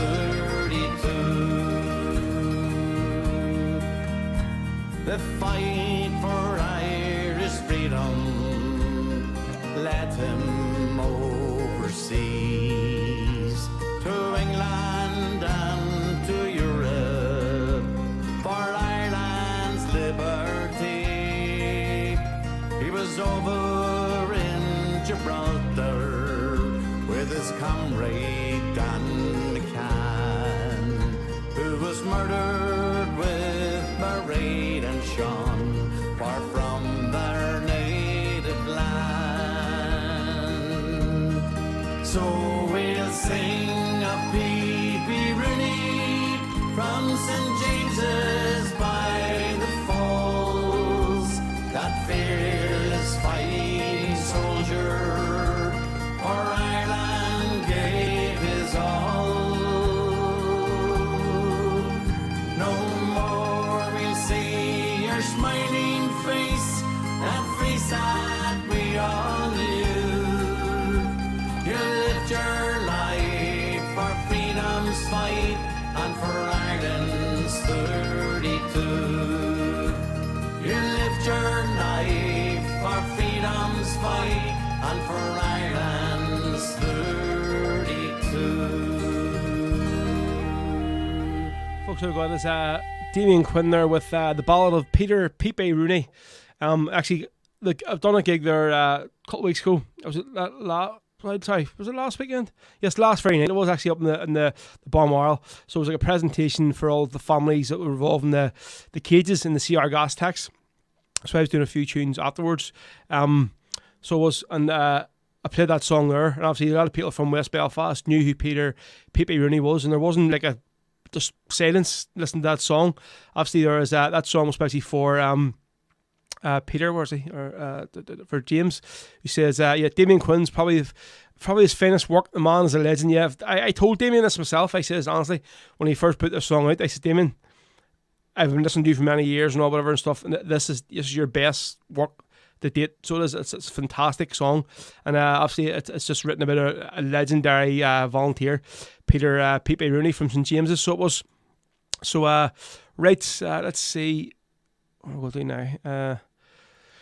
So Red Scotland says, I'll start a playlist on my channel, comrades, and add as many of these shows as I can find. Keep up the good work until the last Rebel. Not a problem, mate. You heading on. So Hugh was asking how much are the tickets for the Ballad Fest. Hugh, I'm not sure. I think if you go to just Potter Brown's, let's see where it says the poster. If you just go to potterbrowns.com. So it's PERDER Browns.com, and that's you buy tickets from. It'll give you a link. But from what I'm aware, it's €50, Hugh, for the whole weekend. But for that amount of bands, you can see there, it's going to be a class gig. And at their City West, there's some venues, so it is like. So the way it's going to work, there's going to be 2 stages on each night. So the first stage is going to be busy in the foyer before you go into the main arena bit, and obviously there's going to be a couple of bands playing there on that stage before the main event kicks off. And because they have a late license, once the main bit's finished, everybody's going to go back into the foyer bit, and the stage is going to kick off again, and then there's going to be another couple of bands playing to like 2 o'clock in the morning, I think it is, and that's going to be on both nights, on the Friday and Saturday. So it's going to be a class. If anyone's got tickets, you're in for a really, really good night, CSR. Let's see, Ray Callahan says, it cost $300 for the room for myself and herself. Is that there 300 for just the room or for the tickets as well? Was it, mate? I'm not sure. But yeah, there you go. So if you're going, folks, yep, give us a wee shout. We'll get a picture or something. We'll get a yarn, because I know there's loads of people listening to the show have all said they're going to go. Right, a few people asking for Will Balaka. Yeah, it's going to be on before we. It's going to be on. Don't worry. Just trying to figure what song I had lined up here next. Just see. Yeah, we're going to do another song from the Kappa Martyrs CD. So it is. I know you played the one a couple of weeks ago. The one for volunteer Desi and Martin song. Yeah, Desi and Martin. And a lot of people are going, what's that album from? I've never heard that before. So we're going to do another wee song here. So this here is the album here, folks. We don't even see it. This here light. I'll put it up, right? So basically the album is called Kappa Martyrs. East Tyrone Remembers, and obviously it's all about all of the volunteers who have died in East Tyrone, and obviously their families and friends put together this here CD. And I was selling it, actually, started last year. One of the boys sent me the CD up and said, we'll play a few songs from it there. I played one song, and the reception it got was phenomenal. So basically Shane then sent me a whole box of CDs, and they all sold out within a week. He sent me another box up, and so all the money of that there from the CD sales all went towards into their sort of monument committee for the upkeep of the monument. So we'll do this one here. This song here is called The Kappa Ambush, and it's all about track 9 is here. It's all about basically there was 2 SAS boys murdered in Kappa, and obviously Maggie Thatcher didn't admit that they were murdered, so she wouldn't, and that's what the song is all about. So it's basically, if you listen to the words, basically it says about Maggie Thatcher, your men were murdered, blah blah blah, just a bit to it. So yes, this is folks, the Kappa Ambush from the Kappa Martyrs East Tyrone Remembers CD on Rebel Sunday. So we're down to the last 25 minutes. So folks, if I haven't got your requests on yet, get them in now. I'm going to try and get them on before we finish the show up today. Here we go.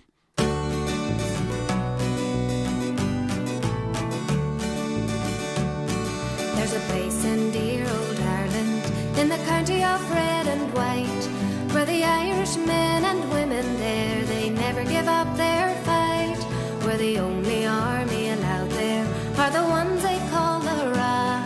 And if you haven't guessed it yet, it's a village of Kappa. So come on, Maggie Thatcher, enough of your lies. Admit to the killings of the men that we despise. We want no made-up stories, the truth we want to know, how they were blew away by the IRA in Kappa in Tyrone. When the volunteers prepared themselves for the ambush they had laid, the Brits bring nothing but sadness here, it's time that they had paid. So when the SAS arrived, no past without no haste, till the XR3 pulled up alongside and put them in their place. So come on, Maggie Thatcher, enough of your lies. Admit to the killings of the men that we despise. We want no made-up stories, the truth we want to know, how they were blew away by the IRA in Kappa in Tyrone. Now England, get now to it, and forget about your pride. We saw those 2 soldiers there, lying side by side, and we hope you learn from your mistakes and to leave us all alone, and get your dolls to pack their bags and send them all back home. So come on, Maggie Thatcher, enough of your lies. Admit to the killings of the men that we despise. We want no made-up stories, the truth we want to know, how they were blew away by the IRA in Kappa in Tyrone. How they were blew away by the IRA in Kappa in Tyrone. go. That is the Kappa Ambush there, folks, from the Kappa Martyrs East Tyrone Remembers CD. And as I always say, folks, that East Tyrone Brigade of Ogden is probably the most legendary of all brigades. And I'll say it again, basically, if it wasn't for Steak Knife, who is his nickname, basically, I think the boys in Lochaw, they would probably all still be alive today to tell the tale, so they would. But like him, what he is basically, his dirty, grubby hands, he was involved in so many operations that got killed, so many of our lads killed on active service. So a lot of those East Tyrone boys were involved in that there, that he basically hit, their blood is on his hands, so it is. So yep, that was the Kappa Ambush from the East Tyrone Remembers Kappa Martyr CD, fantastic CD. So it is. Right, let's see. Well, George, what was Philip? That's a new name there. So it's Philip DeMarco. T-shirt says, I still hate Thatcher. All the boys says, yeah, great song. Paul McCluskey, absolutely brilliant. James Dan McClave says, don't forget, you did say you would play Jackie Duddy. It was not my request, but looking forward to hearing it. Yes, as for Beaver, that's all. That is lined up before we shoot on. So, right, so folks, we're going to now do the draw for this here. Hold on a second, get these banners out of the way. We're now going to do the draw for there's 2 giveaways today already. We've got 2 tickets giveaway already. The Maura Burns, who's won the 2 wristbands for the Big Fans Gathering. Now we're going to give away 2 tickets for this here for Celtic Mania, folks, 2021 in the Devonish Complex on Devonish Complex. On Saturday the 20th of November. I'm actually going to be there that night, but I'm actually doing a wedding upstairs in the Devonish on the same night as this here, so I might get a chance to pop down and see a couple of bands. So it features Shabeen, Beck McFarlane, Stephen and Ernie, a flute band as well. So folks, only enter the competition, right? Only enter the competition if you're going to be in Belfast on the date. For these here, because I don't want people going, I've won it, and then saying, well, can I give my tickets to whoever it is? So if this, your name is going to be on the door for these tickets, so you have to be here in West Belfast. Folks are in Belfast if you want to go to this here. So yeah, it's on Saturday the 20th of November, Celtic Mania 21, Shabeen, Bick, Stephen and Ernie. So here we go, here's the question, folks, and again, so it'll be the same again as the last one. Whoever's comment pops up my screen first, be it on YouTube or Facebook or Twitter, that's the one I'm going to go with, okay? So folks, here we go. The question is, now obviously similar to the first question I asked the Big Fans Gathering, right? So what year, right, here we go. So in what year was the Rebel podcast basically established? What year was the Rebel podcast established? So let's see your answers coming up now, folks. Nobody is in there yet. What year was the Rebel podcast established? And Kev Corey is the winner, 2018 on Facebook there, so well done, 2018. And September was the very first podcast, 1916. So there we go, the winner is, so it wasn't 2008, it was 2018, so there we go. The winner is Kev Corey. There he is there. You see him on the screen. Kev Corey, you are the winner, mate. So well done. So hopefully you need to be in Belfast now when this is going to be happening. So if you can just send me a wee PM to the page on Facebook, and I will arrange to get your tickets and stuff for you. So well done there to Kev Corey. He is the winner. Of course, the first podcast was, or basically, the Relevant podcast was established in 2018.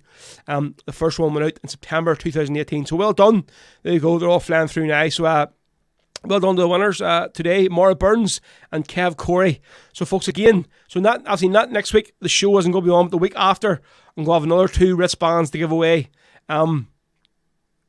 No, did not say 2008. I said 2018. Mate, it was. We're only going there a few years of the show. So yeah, Maura Burns, Kev Corey, well done. So not next week, but the week after, when we're back in with the show. We're going to have another 2 wristbands to give away for the Big Fans Gathering, and another 2 tickets to give away for this here Celtic Mania. So you'll be in for another chance of winning, don't worry. Right, so for Marty Kane, this one is spicy for you, mate. He was looking for a bit of Glasnevin from their album On the Victory, and this is actually, what the pronouncing this song, let's see, we'll call it I'm Coming Home, and this lovely land of mine on Rebel Sunday. So we're going to get the last few requests in, folks, over the last 15 minutes here for you. Here we go. Oh, heavy man, you're the leader of the band. Won't you play a simple melody? just to remind me of the team I left behind me. Though they're many, many miles away, God bless them. I'm coming home, Glasgow Celtic. Oh, I'm coming home to you. I've been away where the Rocky Mountains stand, across the Mississippi and the Rio Grande. I've seen the maple growing, I've seen the English rose. Oh, but I'm coming home, Glasgow Celtic, where the purple heather grows. Hey, be man, you're the leader of the band. Won't you play a simple melody, just to remind me of the team I left behind me? Though they're many, many miles away, God bless them. I'm coming home, Glasgow Celtic. Oh, I'm coming home to you. I've been away where the Rocky Mountains stand, across the Mississippi and the Rio Grande. I've seen the maple growing, I've seen your English rose. Oh, but I'm coming home, Glasgow Celtic, where the purple heather grows. God bless this lovely land of mine. God bless the mountains, the hills and their valleys. Someday that sun will cease to shine. Oh, I said this lovely land of mine, this lovely land, the old man said, will be alive when we are dead. My father's words still haunt my mind, for it's God bless this lovely land of mine. So God bless this lovely land of mine. God bless the mountains, the hills and the valleys. Someday that sun will cease to shine. Oh, I said this lovely land of mine. Through misty eyes, I see my land. I hunger for the future land. What better hunger can there be? We hunger still to see her free. So God bless this lovely land of mine. And God bless the mountains, the hills and the valleys. Someday that sun will cease to shine. Oh, I said this lovely land of mine. My gallant comrades have passed away, and with the song I'll sing to them. I'll sing this song before I die, for it's God bless this lovely land of mine. So God bless this lovely land of mine. God bless the mountains, the hills and their valleys. Someday that sun will cease to shine. Oh, I've said this lovely land of mine. So God bless this lovely land of mine. God bless the mountains, the hills and their valleys. Someday that sun will cease to shine. Oh, I've said this lovely land of mine. Yes, I've said this lovely land of mine.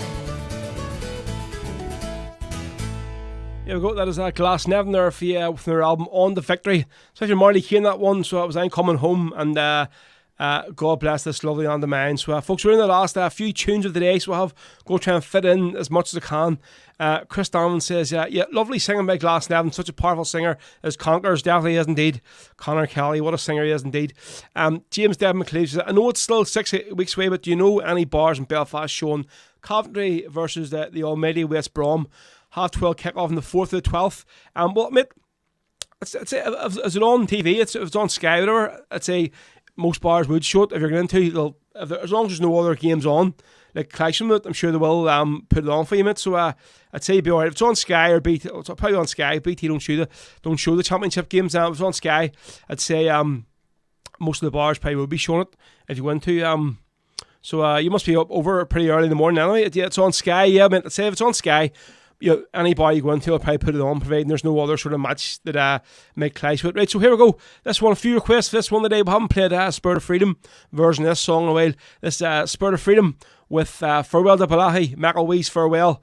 Again, as usual, dedicated to Marnie Heaney, our Spanners moderator on YouTube. Here we go.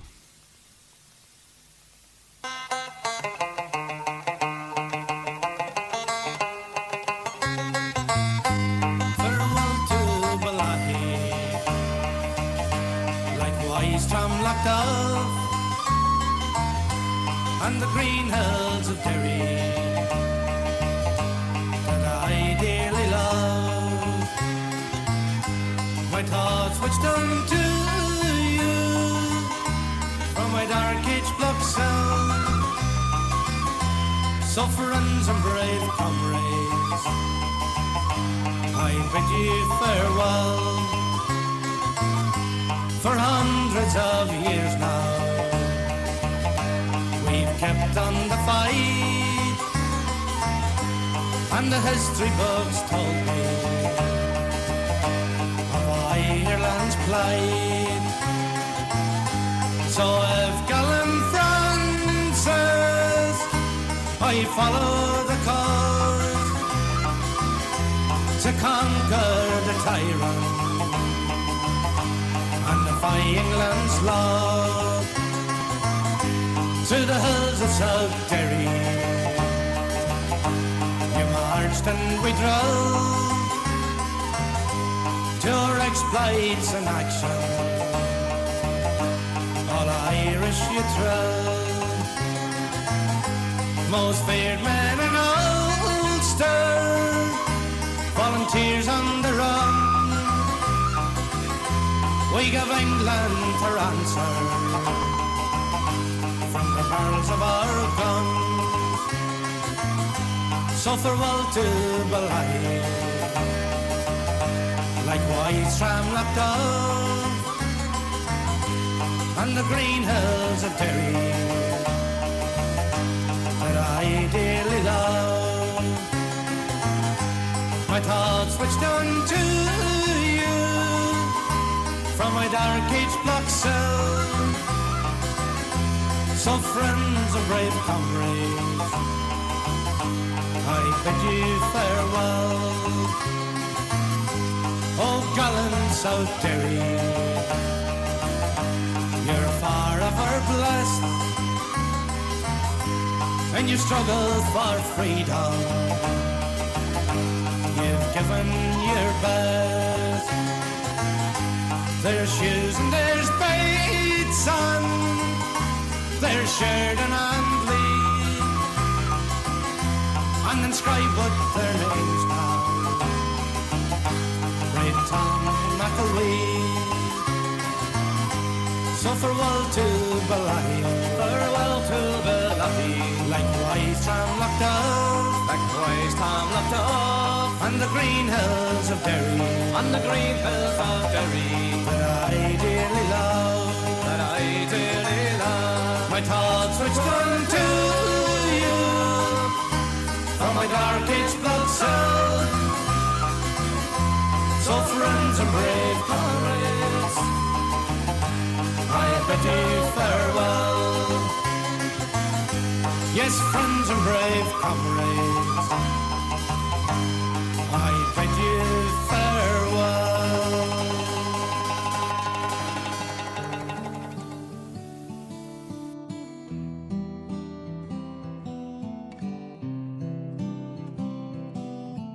Jackie, I remember your face from a far distant place. Yes, I do. Jackie, you were an innocent boy. Why did they destroy your future road to you? You came from a home of 9 sisters and 5 brothers. Up in the Craigan, you were my cousin. You worked with me brother Dustin, named after me father, down in springtime, tending looms. Jackie, you were just 17 when they shattered your dreams, and we never got over it. Jackie, you'd have found a good wife and had a wonderful life and raised your weans well. In 68, your mother, Maureen, she died, and with Willie, your father, we cried. She was so very young. Her sister Dolly said if Maureen had survived, she'd have been in the coffin by your side. Your mother couldn't have coped. Jackie, you were good in the ring, 'cause that was your thing. You would have been a champion. Jackie, your nephew John did you proud.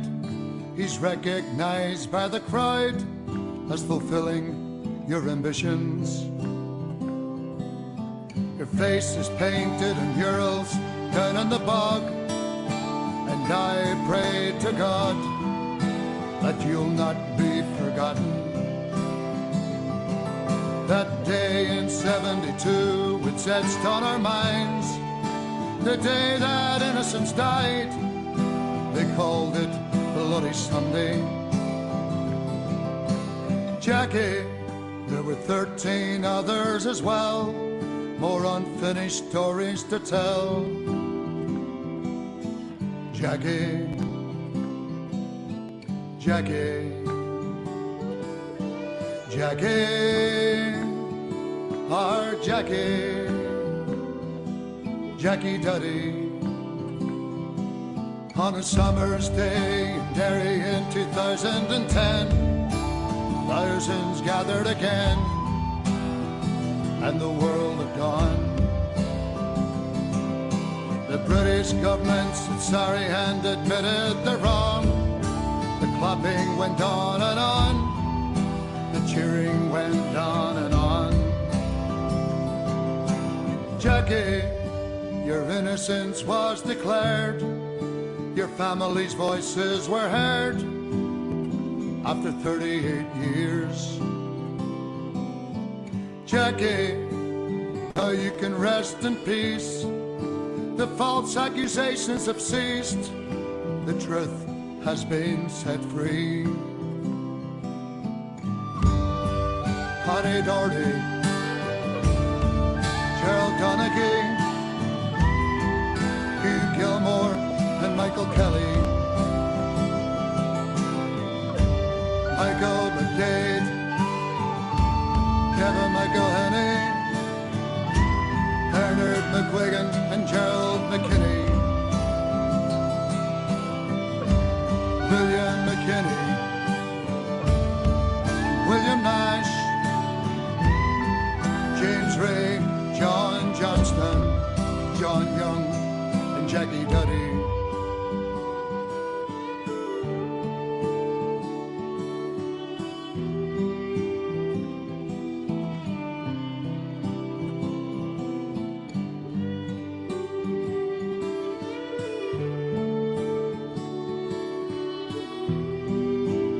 Yeah, so Jackie Duddy here, folks, from Dougie Breslin, aka Jerry Breslin, of the famous Panger Band days.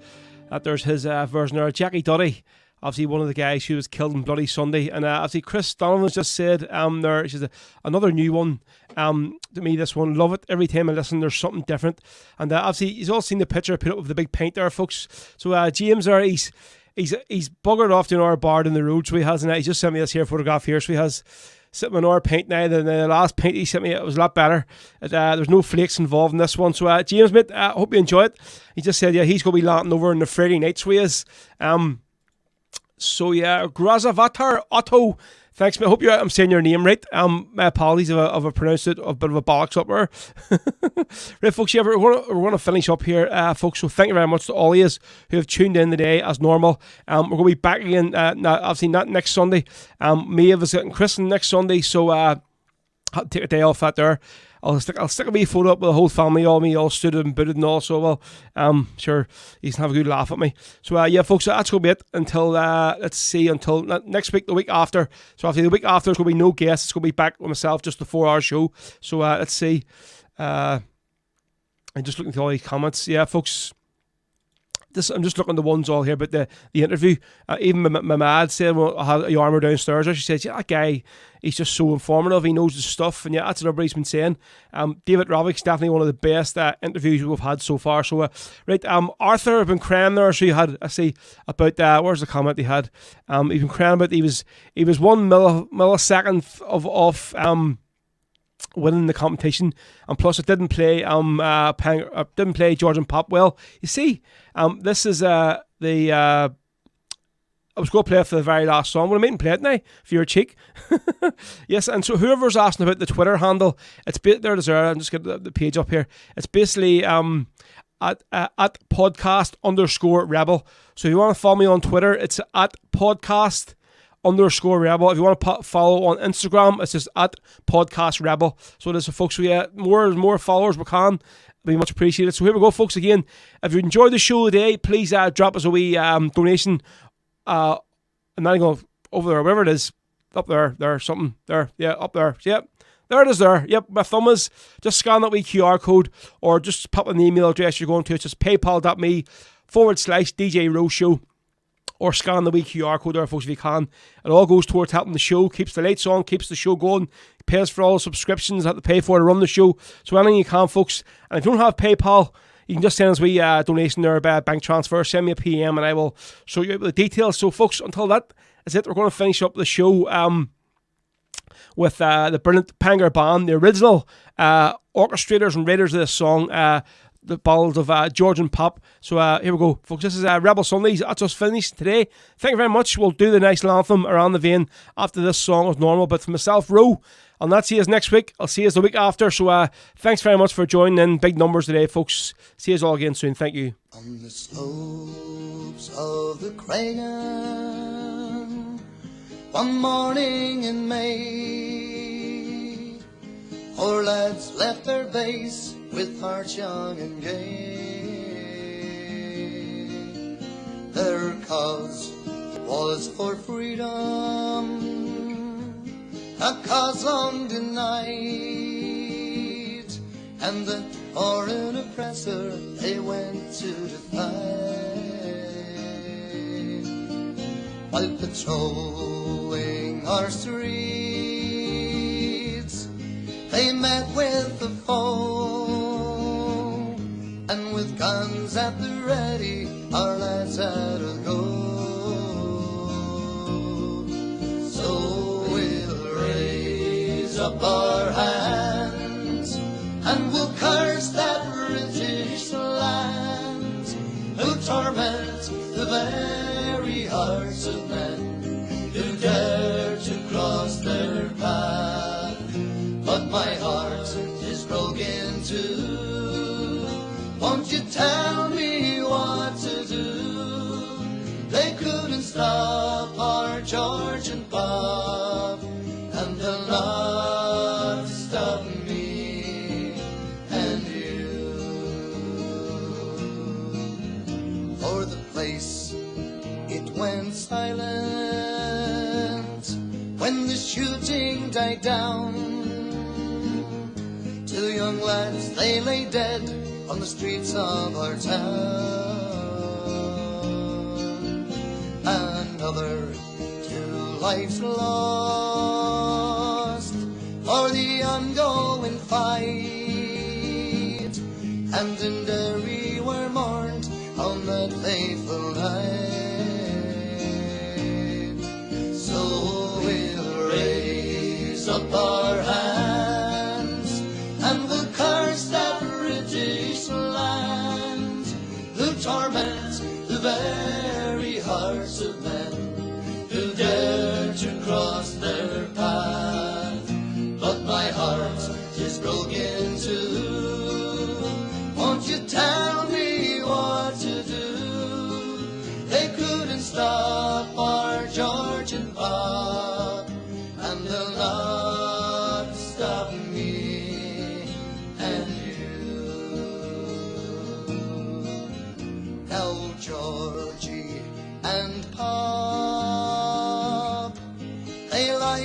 the stone. They died fighting for Derry, their own native home. So always remember, and don't ever forget, they died fighting for Ireland, and we owe them a debt. So we'll raise up our hands, and we'll curse that British land, who torment the very hearts of men, who dare to cross their path. But my heart is broken too. Won't you tell me what to do? They couldn't stop our Georgian pop, and they'll not stop me and you.